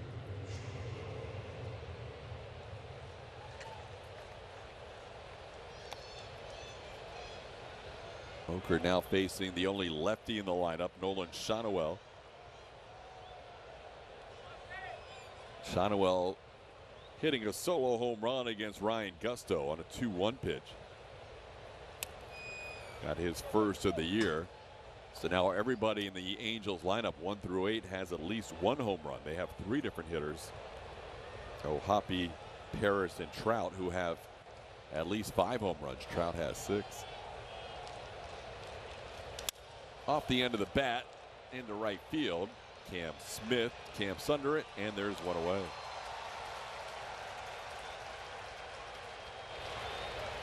Angels starting out the year by playing 15 of their first 18 games on the road. That is something that is highly unusual. In fact, the last time that happened was the 1957 Cubs, who played only 3 of their first 18 games at home. It's been that long? It's kind of crazy. I mean, the weather is pretty bad in California this time of year. I mean, why else would they be on the road? That's crazy. They started this road trip with a series in Tampa Bay that originally on the schedule was going to be played in Anaheim. So it's going to be a 2-city road trip to start and then a 6-game homestand. But then they switched the games in Tampa with the games in Anaheim because of the weather possibility later on in the summer with an outdoor stadium in Tampa. So now that became a 9-game road trip instead of a 6-game trip. Each player on both those rosters saved about 8 pounds of weight loss by playing that series in April. This ball skied in the air to left field. DeZenzo is feeling for the out-of-town scoreboard. Nice play. Jumps up to make the catch. Zach DeZenzo's first game ever in left field gets tested right around the out-of-town scoreboard, and he used all of his height to catch that one. He really did, and TK, he did a good job of getting back to that wall. You could play a little bit deeper here at Daikin Park and keep that ball in front of you. You see he was almost playing a step or 2 away from that warning track, but that enabled him to go back there, find the wall with the right hand, watch the ball, and time the jump. That was a great play by DeZenzo, getting the first opportunity out there in left field. Fair to say Jose Altuve may not have been able to make that play? Fair. I mean, he reached for the wall, jumped up. I'm not sure if Altuve could have gotten there. He's telling somebody that. Jose is always entertaining. He and Jeremy are talking about something. Good play by Zach, though. Great play. You know, Zach went down to the Winter League this offseason, and that was the key focus. Yes, they wanted him to get more at-bats, but they also wanted him to learn how to play the outfield. Then he showed up in spring training, and Joe Espada's like, this guy looks like he's been in the outfield his whole career. He was really solid out there. No, that was a legit play in left field, especially with that manual scoreboard here at Daikin Park. But I agree with you. You know, you as a young player, it's tough to come up. You know, if you're Zach DeZenzo, who played shortstop at Ohio State, you get drafted as an infielder. You have that bit of an ego that says, oh, I'm an infielder, I'm going to play shortstop, that's it. I'm not going to play anywhere else, until they dangle that carrot of a big league roster spot. And you kind of look around the room and you say, there's nobody else that can go out there and do that other than a Mauricio Dubon. So if I can create a roster spot for myself, you got to sacrifice, be a little humble, and go out there and try and do it. It's not easy, and sometimes you can kind of pigeonhole yourself a little bit, but I think Zach DeCenzo has made a good move. And when you think about the guys who have played the outfield for the Astros, Jake Meyers, the only true outfielder of the whole bunch. Jordan's an outfielder, but he's mostly a DH. Chaz has played out there, that's true. Yep. And Chaz has only had limited at-bats to this point. Very limited. And there's been points where we've looked out there and there's been nothing but infielders in the outfield with Dubon in center. Right. When you had Altuve, Dubon, and Cam Smith in the game in the same time in the outfield. So it's a learning. Yeah, the idea for DeCenzo is give them a reason. Don't give them a reason to take you out of lineup. If it's a positional issue, they can send you down and say, hey, you just don't fit in our roster. But he forced himself into that position to be on this roster by being versatile. 1-2 the count to Joe Adell as he fouls one out of play. And today the versatility is created by Jose Altuve's ability to play left field and then move into second to create a spot for Zach DeCenzo, with Brendan Rodgers missing the last 2 games.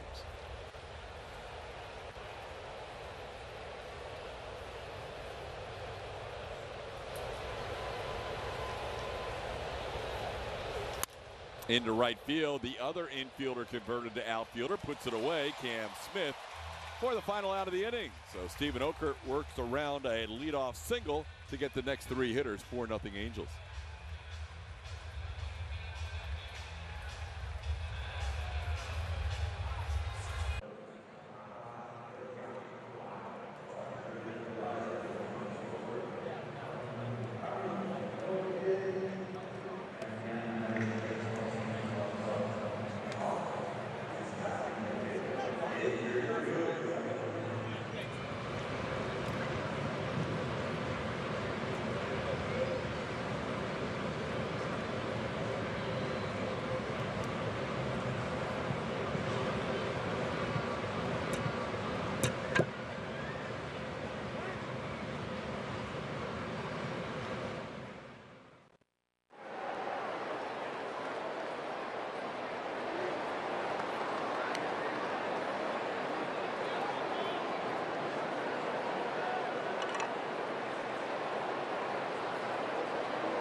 Presented by Olshan Foundation Solutions. Following the game, kids age 5 to 12 are encouraged to come down to the field to run the bases like their favorite players. Race over to astros.com/promotions to get your tickets today. TK. All right, Julia, on we go to the bottom half of the 6th inning. They need a rally to make this a quality birthday for Julia Morales. Jose Altuve will lead things off. Top of the order, 3rd time through the lineup, facing Tyler Anderson. 1st time through the lineup, did not throw a first pitch changeup to anybody. 2nd time through the lineup, threw a first pitch changeup to 7 of the 9 hitters. See how he attacks the 3rd time through. Starts Altuve off with a cutter that Jose pops up to short. And put away there by Tim Anderson. 1 pitch, 1 out in the 6th. Anderson's been very good. The Astros coming into tonight had 69 hits against Tyler Anderson in his 56 previous innings against them. That worked out to a 300 team batting average against this lefty, but tonight he has not allowed a hit through 5 1/3. The Angels have their bullpen going as Anderson's first 2 starts have been 91 and 81 pitches. Tyler Anderson's wondering why no other lefties have started against the Astros. Here's a strike. It's 1-1. Quick pitched him right there. Isak drawing one of the 3 walks allowed by Anderson in succession in the 4th inning. Gets him out in front of the changeup 1 and 2. So on 48% fastballs, 35% changeups. But the whiff rate is at 43% against that changeup.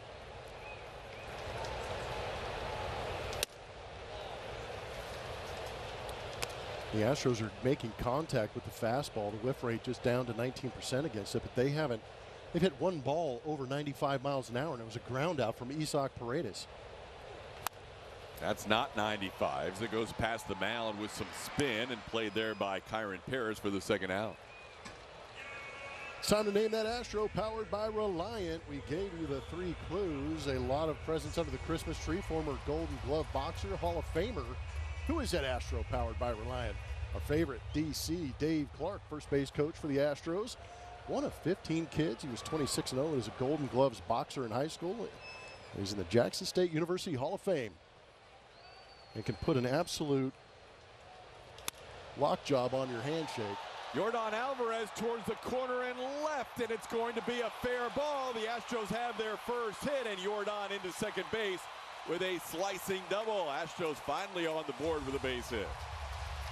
Well, let's hope that leads to big things. And, of course, it's going to be Yordan breaking up the no-hitter against the Astros against Tyler Anderson. He's got great numbers in his career and kind of gives him a wry smile, as you see on our Mattress Firm Supermo, that he's able to go out there, extend those arms on a pitch off the plate and keep it just fair for that double.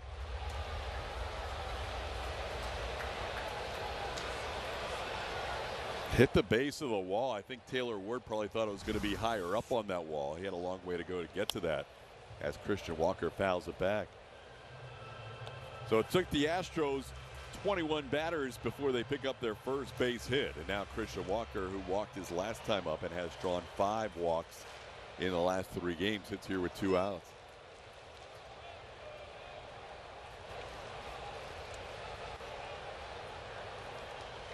Look out. Yordan was off of the bag, and Paredes tried to come in for the pickoff. Astros in the last 2 starts against Anderson in September of last year got a total of 15 hits. Picked up 15 hits in 7 2/3 innings. 2 starts combined. Today it's been a different story.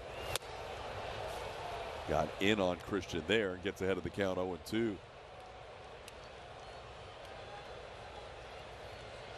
This will be the final inning for Anderson. Pitch count jumping past 90 now.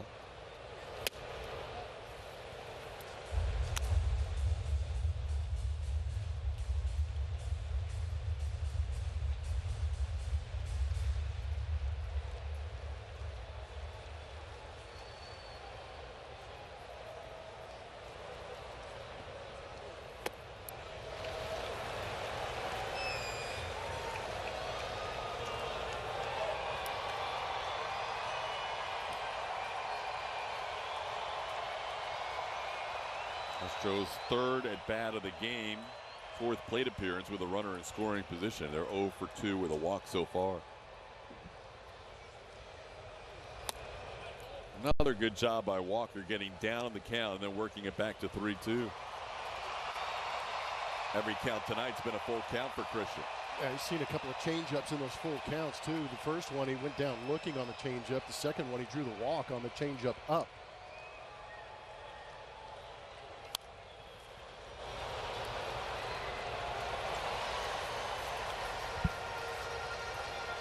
There's Ryan Johnson warming up in the Angels' pen.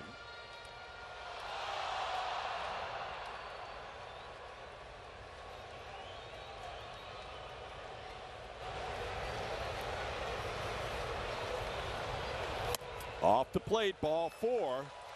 And out of the dugout comes Ron Washington. He's going to take out his starter here with 2 on and 2 outs in a 4-0 game. Tyler Anderson, excellent in 5 2/3 innings. Couldn't quite get that final out of the 6th. Ryan Johnson, who went from the draft to the opening day major league debut is going to be the new pitcher, I believe. Wash is going to bide his time here. Johnson's already at the door ready to come in from the bullpen. There's been no signal yet as the home plate umpire Alex McKay goes out to talk to Wash. Not like Ryan needs any more pitches. Wash is going to now go to the pen. So we'll have a pitching change here with 2 outs in the inning.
Back here at Daikin Park, bottom of the 6th, 2 outs, a couple of runners on. The Astros looking for some 2-out lightning with Jeremy Pena coming up, trailing the Angels 4-0.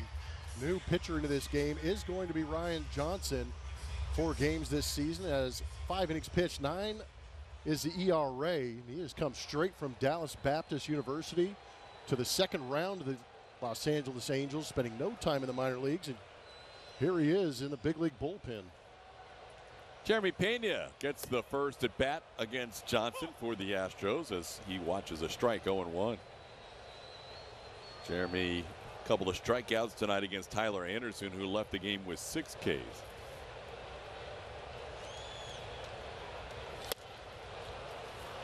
That's Ryan's pitch right there. The cutter kind of has that low 3/4 delivery, kind of slings it in there across his body, but he'll throw that cutter quite a bit, 52% of the time.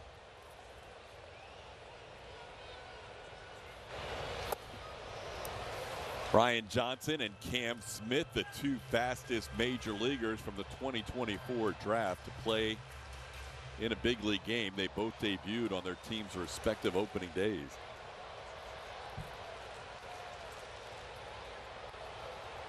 Swing and a miss. Tough night for Jeremy Pena as Ryan Johnson strikes out the Astros shortstop to end the inning. Base hit, a walk, 2 left on. It's still 4-0 Angels.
moment. I had no idea what was coming right here. There it is, though. That was the moment. Look at Josh Hader. Those were passed around at my birthday party. His wife, Maria, got a hold of one. And she's the best. She made him represent today. So I went up to see my family just now, and they all had them on. Corey Blum's still rocking hers. She is. She can't get it off. Even Valerie had one on. Her first tattoo at 4 years old. Yeah, little do they know they will never wash off. Great. Permanently marked. A lot of love, Julia. I am feeling the birthday love, though. Thank you, everyone. Josh Hader going with the right bicep Julia Morales birthday tattoo. Reppin'. Not sure if we're going to see Hader. Need a rally at this point. Down 4-0 as we head to the 7th. Tim Anderson leading off. Stephen Okert back out there.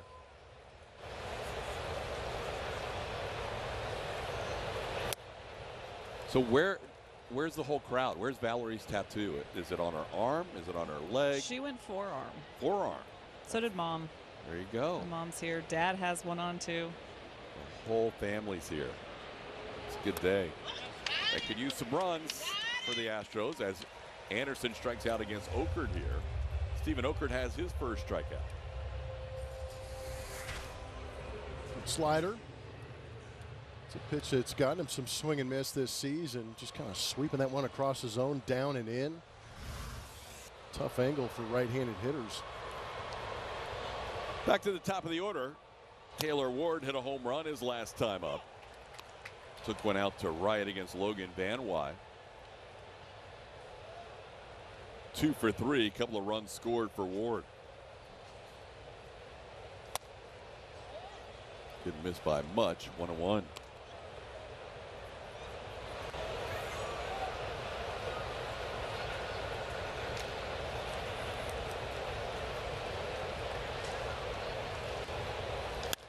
This ball hit to left field. Zach DeZenzo all the way back by the wall, and he'll make another catch at the wall. This one a little bit easier.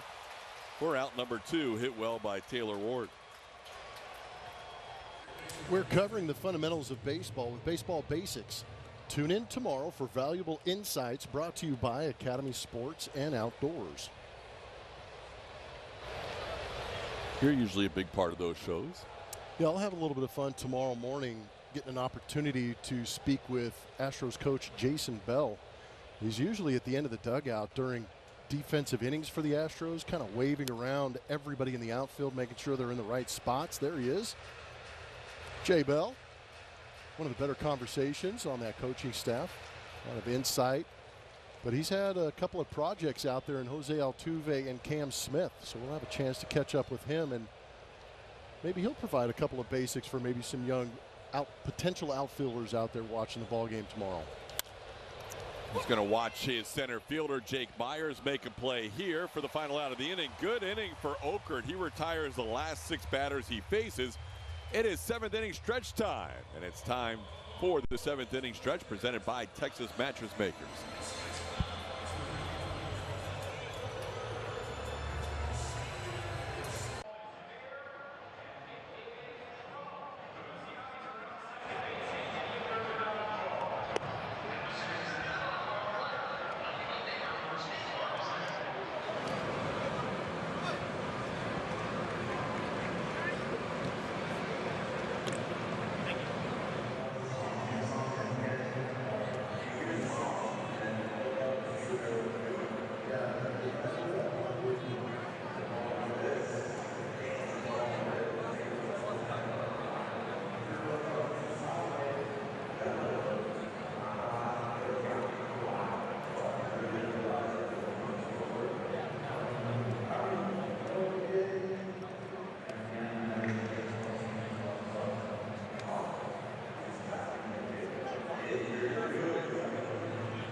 key ingredients as Yanner Diaz comes up here. He really settles in nicely at Daikin Park, and he sure did yesterday. First game of the homestand going off, but since 2023, ranked second in the American League with that average, 328, good slug, good OPS, produces a lot of runs for this group.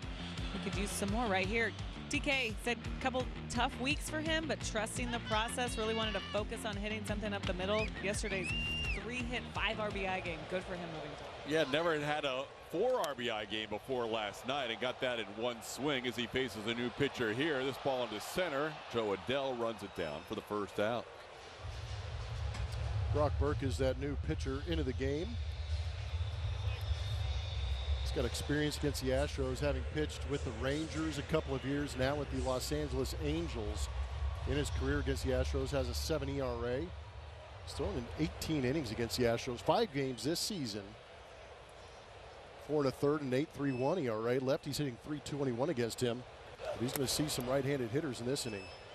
Yeah, the Astros seeing their second lefty of the night after Tyler Anderson went 5 2/3 innings of 1-hit baseball. Jake Myers has flied out twice to center field. Astros lone hit. Yordan Alvarez double into the corner in left field. Anderson walked 4 while he was in there, but the Astros unable to score a run so far tonight after putting up a season-high 14 last night.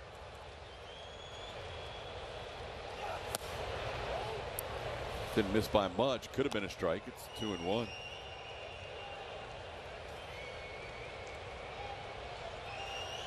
Jake looking to extend a hitting streak. He and Jose Altuve coming in with 6 gamers each. Altuve so far 0 for 3 and Jake 0 for 2.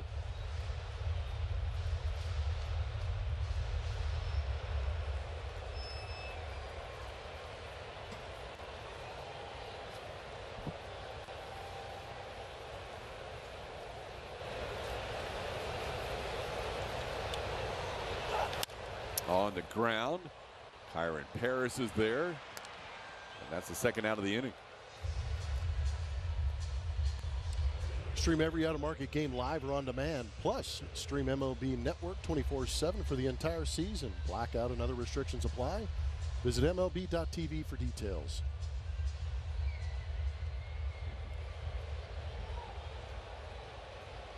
Cam Smith gets his third at bat against a lefty. And he takes a strike 0-1.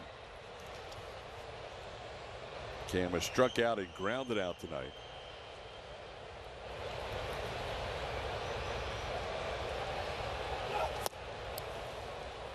Gets behind 0-2 here.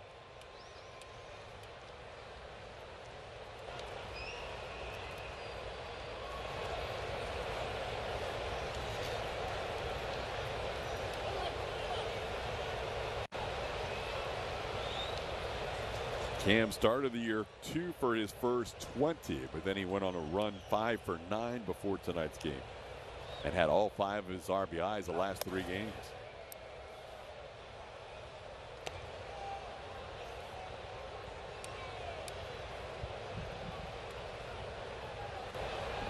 Smith had a total of 2 at-bats against, actually had a total of no at-bats against a lefty before tonight. He had 2 walks against a lefty. This ball sent high in the air to center field, but he got under it, and Joe Adell waits for it in straightaway center for the final out of the inning. 1-2-3 inning for Brock Burke. The Astros still being 1 hit. We head to the 8th. It'll be Brian King's turn, down 4-0.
As we show you a new angle this year, and for every home game at Daikin Park, we'll have this flight cam in action. It starts all the way out in left field and brings you into the infield here as we begin play in the 8th inning with the Astros down 4-0. They go to their 4th pitcher of the night.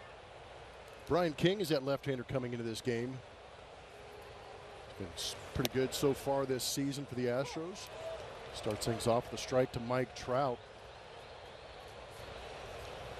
You see 5 2/3, 9 strikeouts in those 5 2/3 innings pitched. Very similar, a little bit different arm angle and shape to the couple of the pitches, but basically fastball slider from Brian King.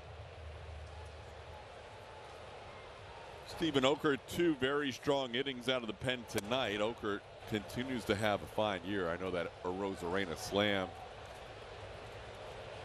did not finish off that inning in Seattle the way he wanted to, but that was only one of 3 hits he's allowed all year long.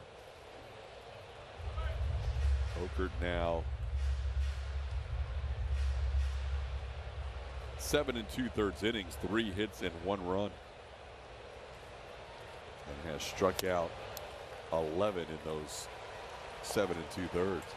Brian King's been excellent as well. As you can see, double barrel action going for the Angels. The Angels have a lefty and a righty warming up. Astros have their 9, 1 and 2 hitters due up. Ryan Zephyr-John and Reed Detmer is loosening up. 3-2 is a called 3rd strike. Brian King gets Mike Trout looking to start the 8th inning. Some paint. Pitch didn't break, and Trout didn't have an answer for it. Couldn't pull the trigger and goes down looking. Trout in this stadium has struck out 77 times in 254 at-bats. Now King faces Jorge Soler 0 for 3. I'd like to keep that theme going. Strikeouts in this stadium. Trout, yeah. No matter what the name is. To his credit, Trout does have a solo home run and a 2 RBI single in this series, but those are his only 2 hits in 8 at-bats.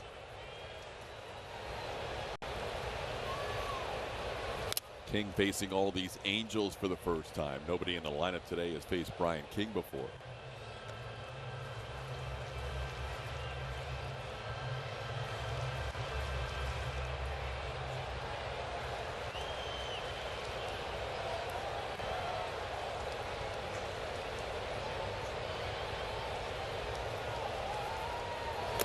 Angels got out of the gates quickly tonight against Ryan Gusto. Single by Taylor Ward with 2 strikes, then a first pitch double by Luis Rengifo. Then with the infield in, Mike Trout singled in 2. 3 batters in, it was 2-0.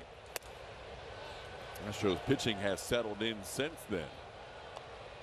They've allowed just 4 hits and a couple of runs on solo home runs over the next 7 innings and a third. It's going to be a little bit off the plate. Soler is going to draw a walk here. He's a 1-out base runner. Now a word from Buick GMC. There are trucks, then there's the truck. The GMC Sierra.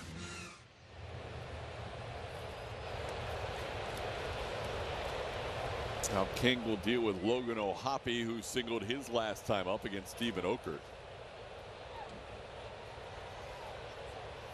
The only hit allowed by Okert in his 2 innings of work. There's a strike.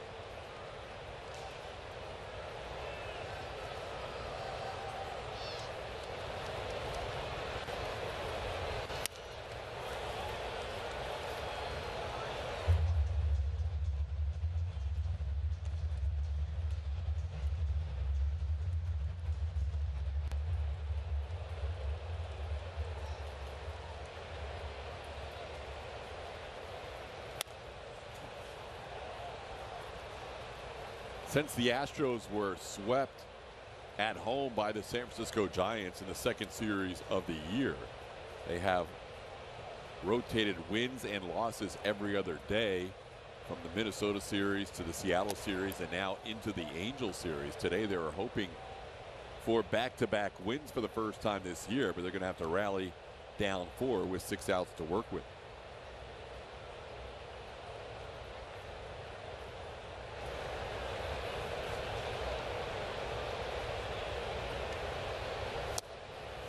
That'll be a called third strike.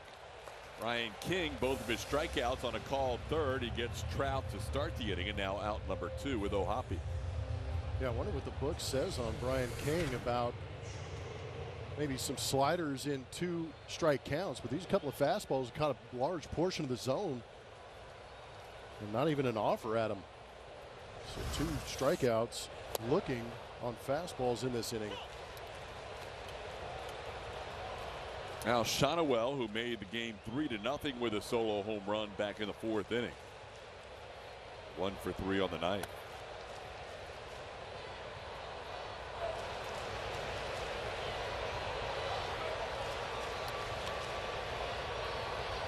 It's now 11 strikeouts for King in 6 1/3 innings this year.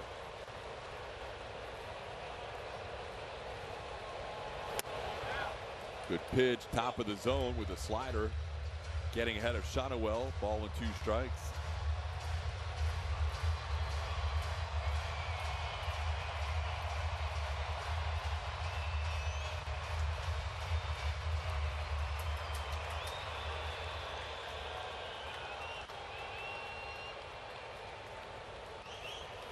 On the ground, Paredes is there. He will flip it to the shortstop, Pena covering. And another good inning for Brian King. He did walk 1, but still 1 hit allowed over his 6 2/3 innings this year with 11 strikeouts.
Winner of our Chevy Stroh poll, we asked you which newcomer is going to make the biggest impact. Very close voting across the board, and Christian Walker wins tonight's Stroh poll with 39%. Cam Smith comes in a very solid second at 35%. And Isaac Paredes still gets over a quarter of the votes. Thanks for voting in tonight's Stroh poll. On we go to the 8th inning. Astros need some runs, and they'll face another pitcher, and this is Ryan Zefferjon. Zefferjon coming in. Cutter, 4-seam, and sweeper. The 4-seam comes in at close to 98 miles an hour this season. 3 2/3 innings pitched, has 7 strikeouts. A couple of walks mixed in there. He's faced the Astros 3 times in his career. 3 1/3 innings, given up 2 earned runs, has 3 strikeouts in that time. Has yet to give up a home run to an Astro. Zach DeCenzo 0 for 2 tonight. Zach came in with just 11 at-bats on the season. It's been tough to find him steady playing time so far in 2025, getting the start tonight for the first time in left field. Astros have had 5 base runners tonight. They've all come in 2 different spans. 3 straight walks with 1 out in the 4th inning, and a double and a walk in the 6th inning. The rest of the time it's been dominated by Angels pitchers. 5 through 9 in the lineup so far are combined 0 for 14. Now 0 for 15 as DeCenzo goes down on strikes here to start the 8th inning.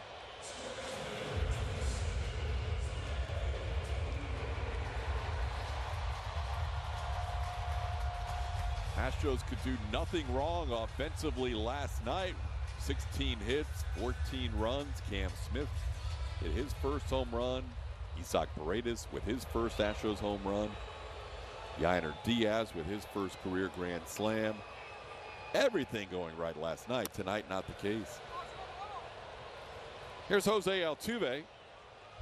Altuve went 0 for 3 against Tyler Anderson tonight. Those were his first 3 at-bats against a lefty this year, believe it or not. Now back to facing a righty again. His first 56 at-bats of the season were against right-handed pitching. Now it's 0-2. Trying to get some on that hanging cutter right there. Got big.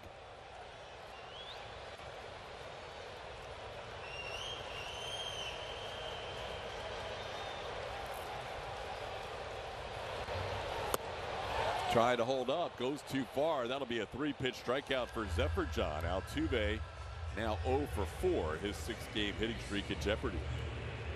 10,000 fans will get a City Connect Fanny Pack bucket hat tomorrow, presented by Coca-Cola. Visit Astros.com/promotions to get your tickets now. Kind of think a lot of people decided to go to that game after seeing you model that hat last night. I was rocking it. You were. That with the chain is kind of a nice combo. And you got tipped. Yeah, made a buck out of it. That'll be tomorrow, Orbit's birthday. Baseball Basics on the Space City Home Network show. Bucket hat and fanny pack. This ball high in the air. Does Isaac have 2 home runs in 2 games?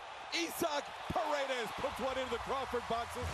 Shutout over, 4-1 game here in the bottom of the 8th. We needed some life, and I mentioned when Zephyr John came in, he'd yet to give up a home run to the Houston Astros, and there's the first one. Isaac Paredes tearing into a sweeper. 363-foot shot into the Crawford boxes to get the Astros on the board.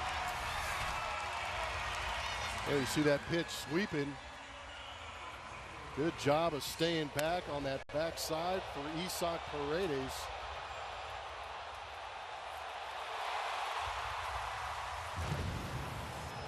Mentioned last night that he'd gone over 30 games without a home run going back to late August of last year with the Cubs. That was the longest stretch of his career.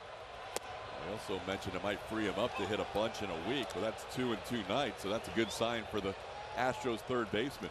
Great sign. Now Yordan Alvarez, who had the previous hit for the Astros, hits this ball hard to left field, but backing up is Taylor Ward to make the catch in front of the scoreboard in left field. Astros down now by 3. Big swing in the inning, though. Big swing in the game. The Astros not shut out anymore because of that swing. Isaac Paredes in back-to-back games with home runs makes it 4-1 LA.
The Home Network is presented by Gallery Furniture. If made in America is important to you, shop Gallery Furniture today. and by Steel. Find your Steel dealer at steeldealers.com. New pitcher into this game for the Astros is Bennett Sousa. Recalled, met the team on that last road trip, 4 games in AAA, didn't give up an earned run. Did pitch in that Seattle series, went a third of an inning. Had some issues with command, walking 2 and striking out 1. First batter he faces, Kyron Paredes, singles into center field on the first pitch here in the 9th inning. So Paredes, who's off to a flying start this year, has his first base hit of the night.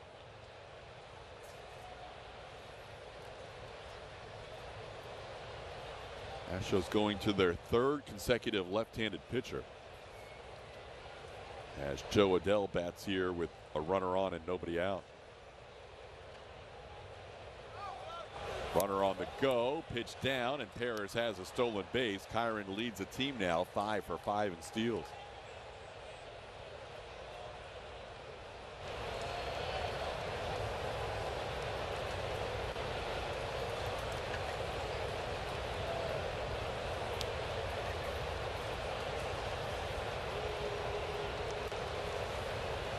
We mentioned the Astros haven't faced many left-hand pitchers this year until tonight. The first lefty starter, Tyler Anderson. He was a reverse split guy over his career, a little bit more neutral, but this year it's been a heavy reverse split where lefties have hit better than righties. For the Astros, also facing a predominantly right-hand hitting lineup tonight with the Angels, but Joe Espada, coming out of spring training, said he wanted lefties that could get both righties and lefties out. He went to Steven Okert for 2 innings today, and Okert only gave up 1 hit to the 7 batters he faced. So now righties are just 2 for 19 against Okert, or 2 for 20. This ball grounded to short. Scrambling back is Paredes as Adell is thrown out by Jeremy Pena for the first out. And then he brought in Brian King, and King got through that inning around a walk. Faced 2 right-hand hitters, so now King is, righties are just 1 for 19 against him. So you've got a 2 for 20 and a 1 for 19 for 2 of your lefties not named Josh Hader, and that could go a long way towards Okert and King getting a lot of appearances no matter who's due up in the lineup. Yeah, you would imagine that'd be the possibility. And I think when that new rule was instituted a couple of years ago, where you've got to face a minimum of 3 hitters, you've lost those lefty specialists that were just coming in for the big power hitting left-handed hitters, or forcing the opposing manager to bring in a right-handed hitter. So if you're going to be out there for 3 hitters, you've got to be able to have the stuff to get out hitters both left-handed and right-handed. And the Astros are fortunate enough to have a couple of guys doing a great job at getting those right-handed hitters out. So we saw it play out last year for a guy like Taylor Scott, who was able to get both sides of the plate out. He eventually worked himself into high leverage situations. And that could be the same case for some of those lefties like King and Okert out of the bullpen too. Maybe later in the game you start to see their names popping up. Yeah, we saw King used in a leverage situation on the road in the 7th inning. And then Okert's kind of working his way towards the back end of the bullpen with how he's done in spring training and the regular season. This ball off the glove of Sousa. Paredes was running on the pitch, so he's going to get to third on the ground out. And there's 2 away in the inning. Now a word from Reliant. Reliant, official energy provider of the Houston Astros. Well, Bennett Sousa, in his first appearance of the season, will face all right-hand hitters in this inning. Trying to keep it at a 4-0 game here as he faces Taylor Ward with 2 outs and a runner on third.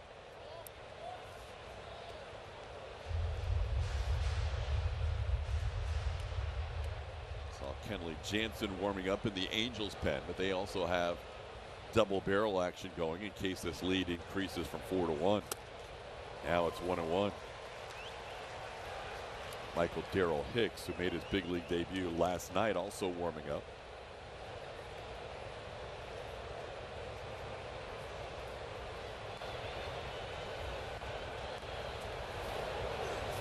Sousa faced 3 batters in his first appearance of the season.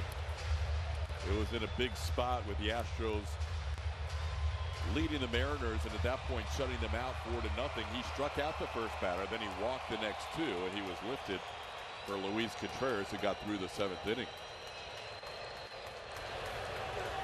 Now Sousa trying to shut down 4 right-hand hitters here in the 9th after a leadoff base hit by Kyron Paredes.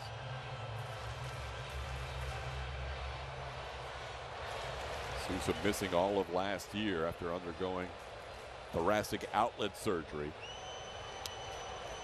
Back in the big leagues for the first time since 2023.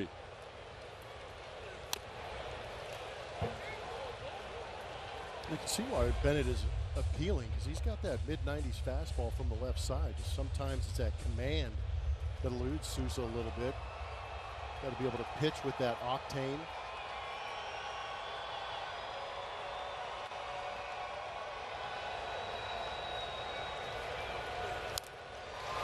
Just enough from Taylor Ward to the plate to stay alive. Astros down 3. They haven't had much offense going, but if they can get to the 9th inning down 3, they'll have Christian Walker, Jeremy Pena, Yainer Diaz due up in the 9th. Isaac Paredes getting them 1 run closer with that home run last inning. And Sousa ends up with a shutout 9th inning. Bennett Sousa, a good job facing righties as well after that initial hit. And the Astros down 3, need a rally in the 9th.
Astros new first baseman Christian Walker. Blummer will talk to Hayden Wisniewski, who gets a start tomorrow, about his pitch arsenal. And Brian Bogusevic dives into Isaac Paredes' incredible patience at the plate. All that and more on Astros Base Loaded. That's tonight after the postgame show. Tomorrow will be Hayden Wisniewski against his former teammate Kyle Hendricks to wrap up the series. Astros trying to come from behind in this middle game of the series against the Angels closer. They're going to have to do it against a legendary closer. Kenley Jansen is now moved across Los Angeles into that Angels red. 5 innings, 0 earned runs. He's 3 of 3 in save opportunities, and last time he was on the mound, he got to save number 450 in his career.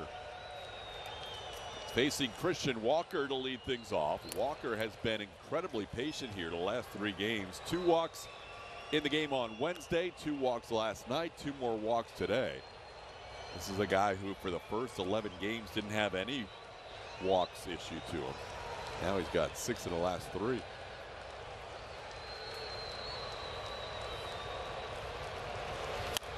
That one's popped foul, well out of play. The count's 1-1. Kenley Jansen, the 4th pitcher to record 450 saves in Major League history. And also has passed Lee Smith to move into the top 5 all time in strikeouts for relievers with and 27. That one off the plate, 2-1. Kenley, 37 years of age. In his 16th major league season, his first with the Angels. Gets Walker to pop one up. Christian flips the bat away, a little frustrated. Tim Anderson makes the catch for out number 1. Walker officially 0 for 2 with that pop-up, one away in the 9th. Pretty impressive for Kenley Jansen to rack up 450 saves. Minor league catcher. Yeah. Turned closer. How about that? Kind of emulated what made Mariano Rivera so successful, was that cut fastball. Both pitchers not really shy about what pitches made him successful, and they just continue to throw it and they continue to get outs. And a frustrating night for Jeremy Pena. He had really been doing a good job of cutting down on the strikeouts all the way back to spring training and into the early part of the regular season. But tonight, 0 for 3 with 3 strikeouts, including one with the bases loaded in the 4th with 1 out.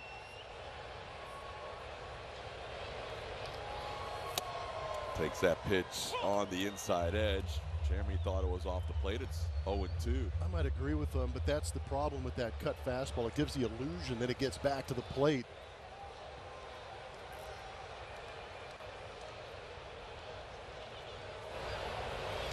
Up ball into center, sinking for a base hit. Jeremy Pena salvages a base hit out of the night with a clean single to center. And the Astros have a base runner here in the 9th, down 3. Good job staying on that cutter up and away. Saw that ball for a long time. Put a good swing on it. You're right, that's salvage right there for a tough night for Jeremy Pena. Hopefully leads to a big inning. Here's Yainer Diaz. Yainer has 1 career at bat against Kenley Jansen, and he hit a home run against him. Came last year when Kenley was with Boston as Yainer fouls one back. He hit a first pitch cutter out. Astros could use a base runner or a big fly here, down 3 in the 9th.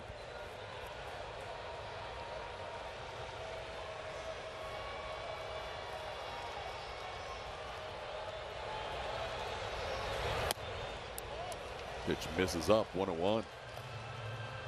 Yainer, after a career night last night with 5 runs batted in on a 3 for 4 game, is 0 for 3 tonight.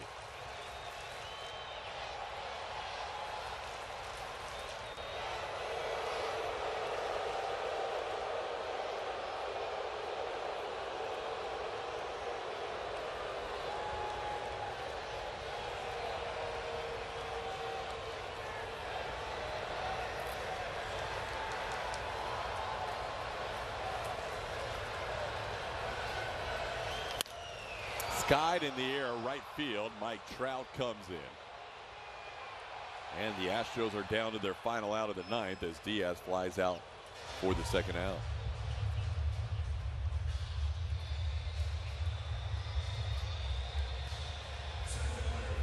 Well, both Jose Altuve and Jake Myers came into this game with a team-leading 6-game hitting streak. Altuve's 0 for 4 on the night, and now Jake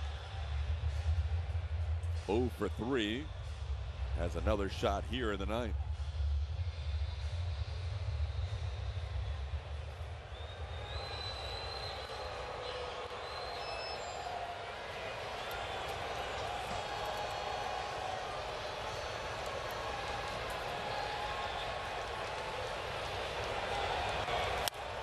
Jeremy was going to take second without a problem, but Jake fouls that first pitch off. It's 0-1.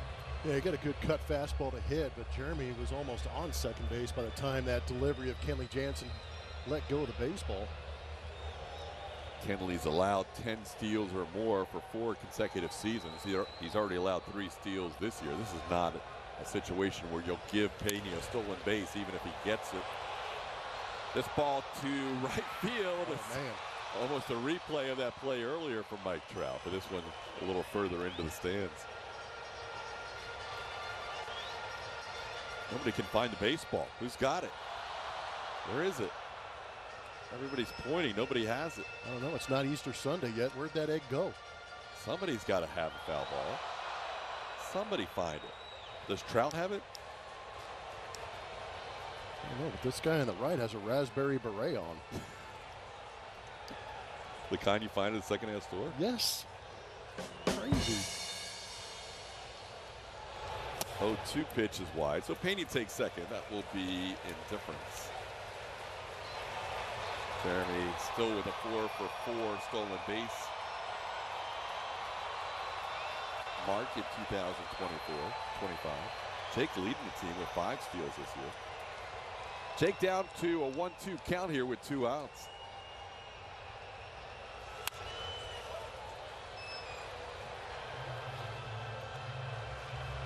Jake fighting to try and extend that hitting streak and drive in another Astro run. And just trying to get the tying run to the plate somehow. Yeah. Cam Smith was due up next, but it's Victor Caratini who's in the on-deck circle.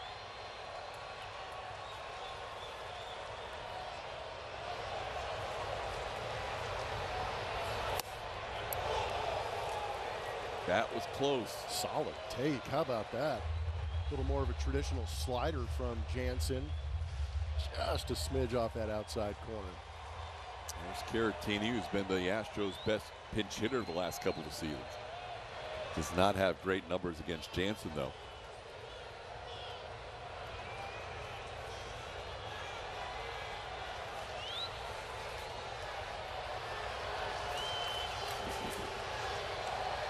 That hit by Pena, who's on second base, just the 3rd hit of the night for the Astros.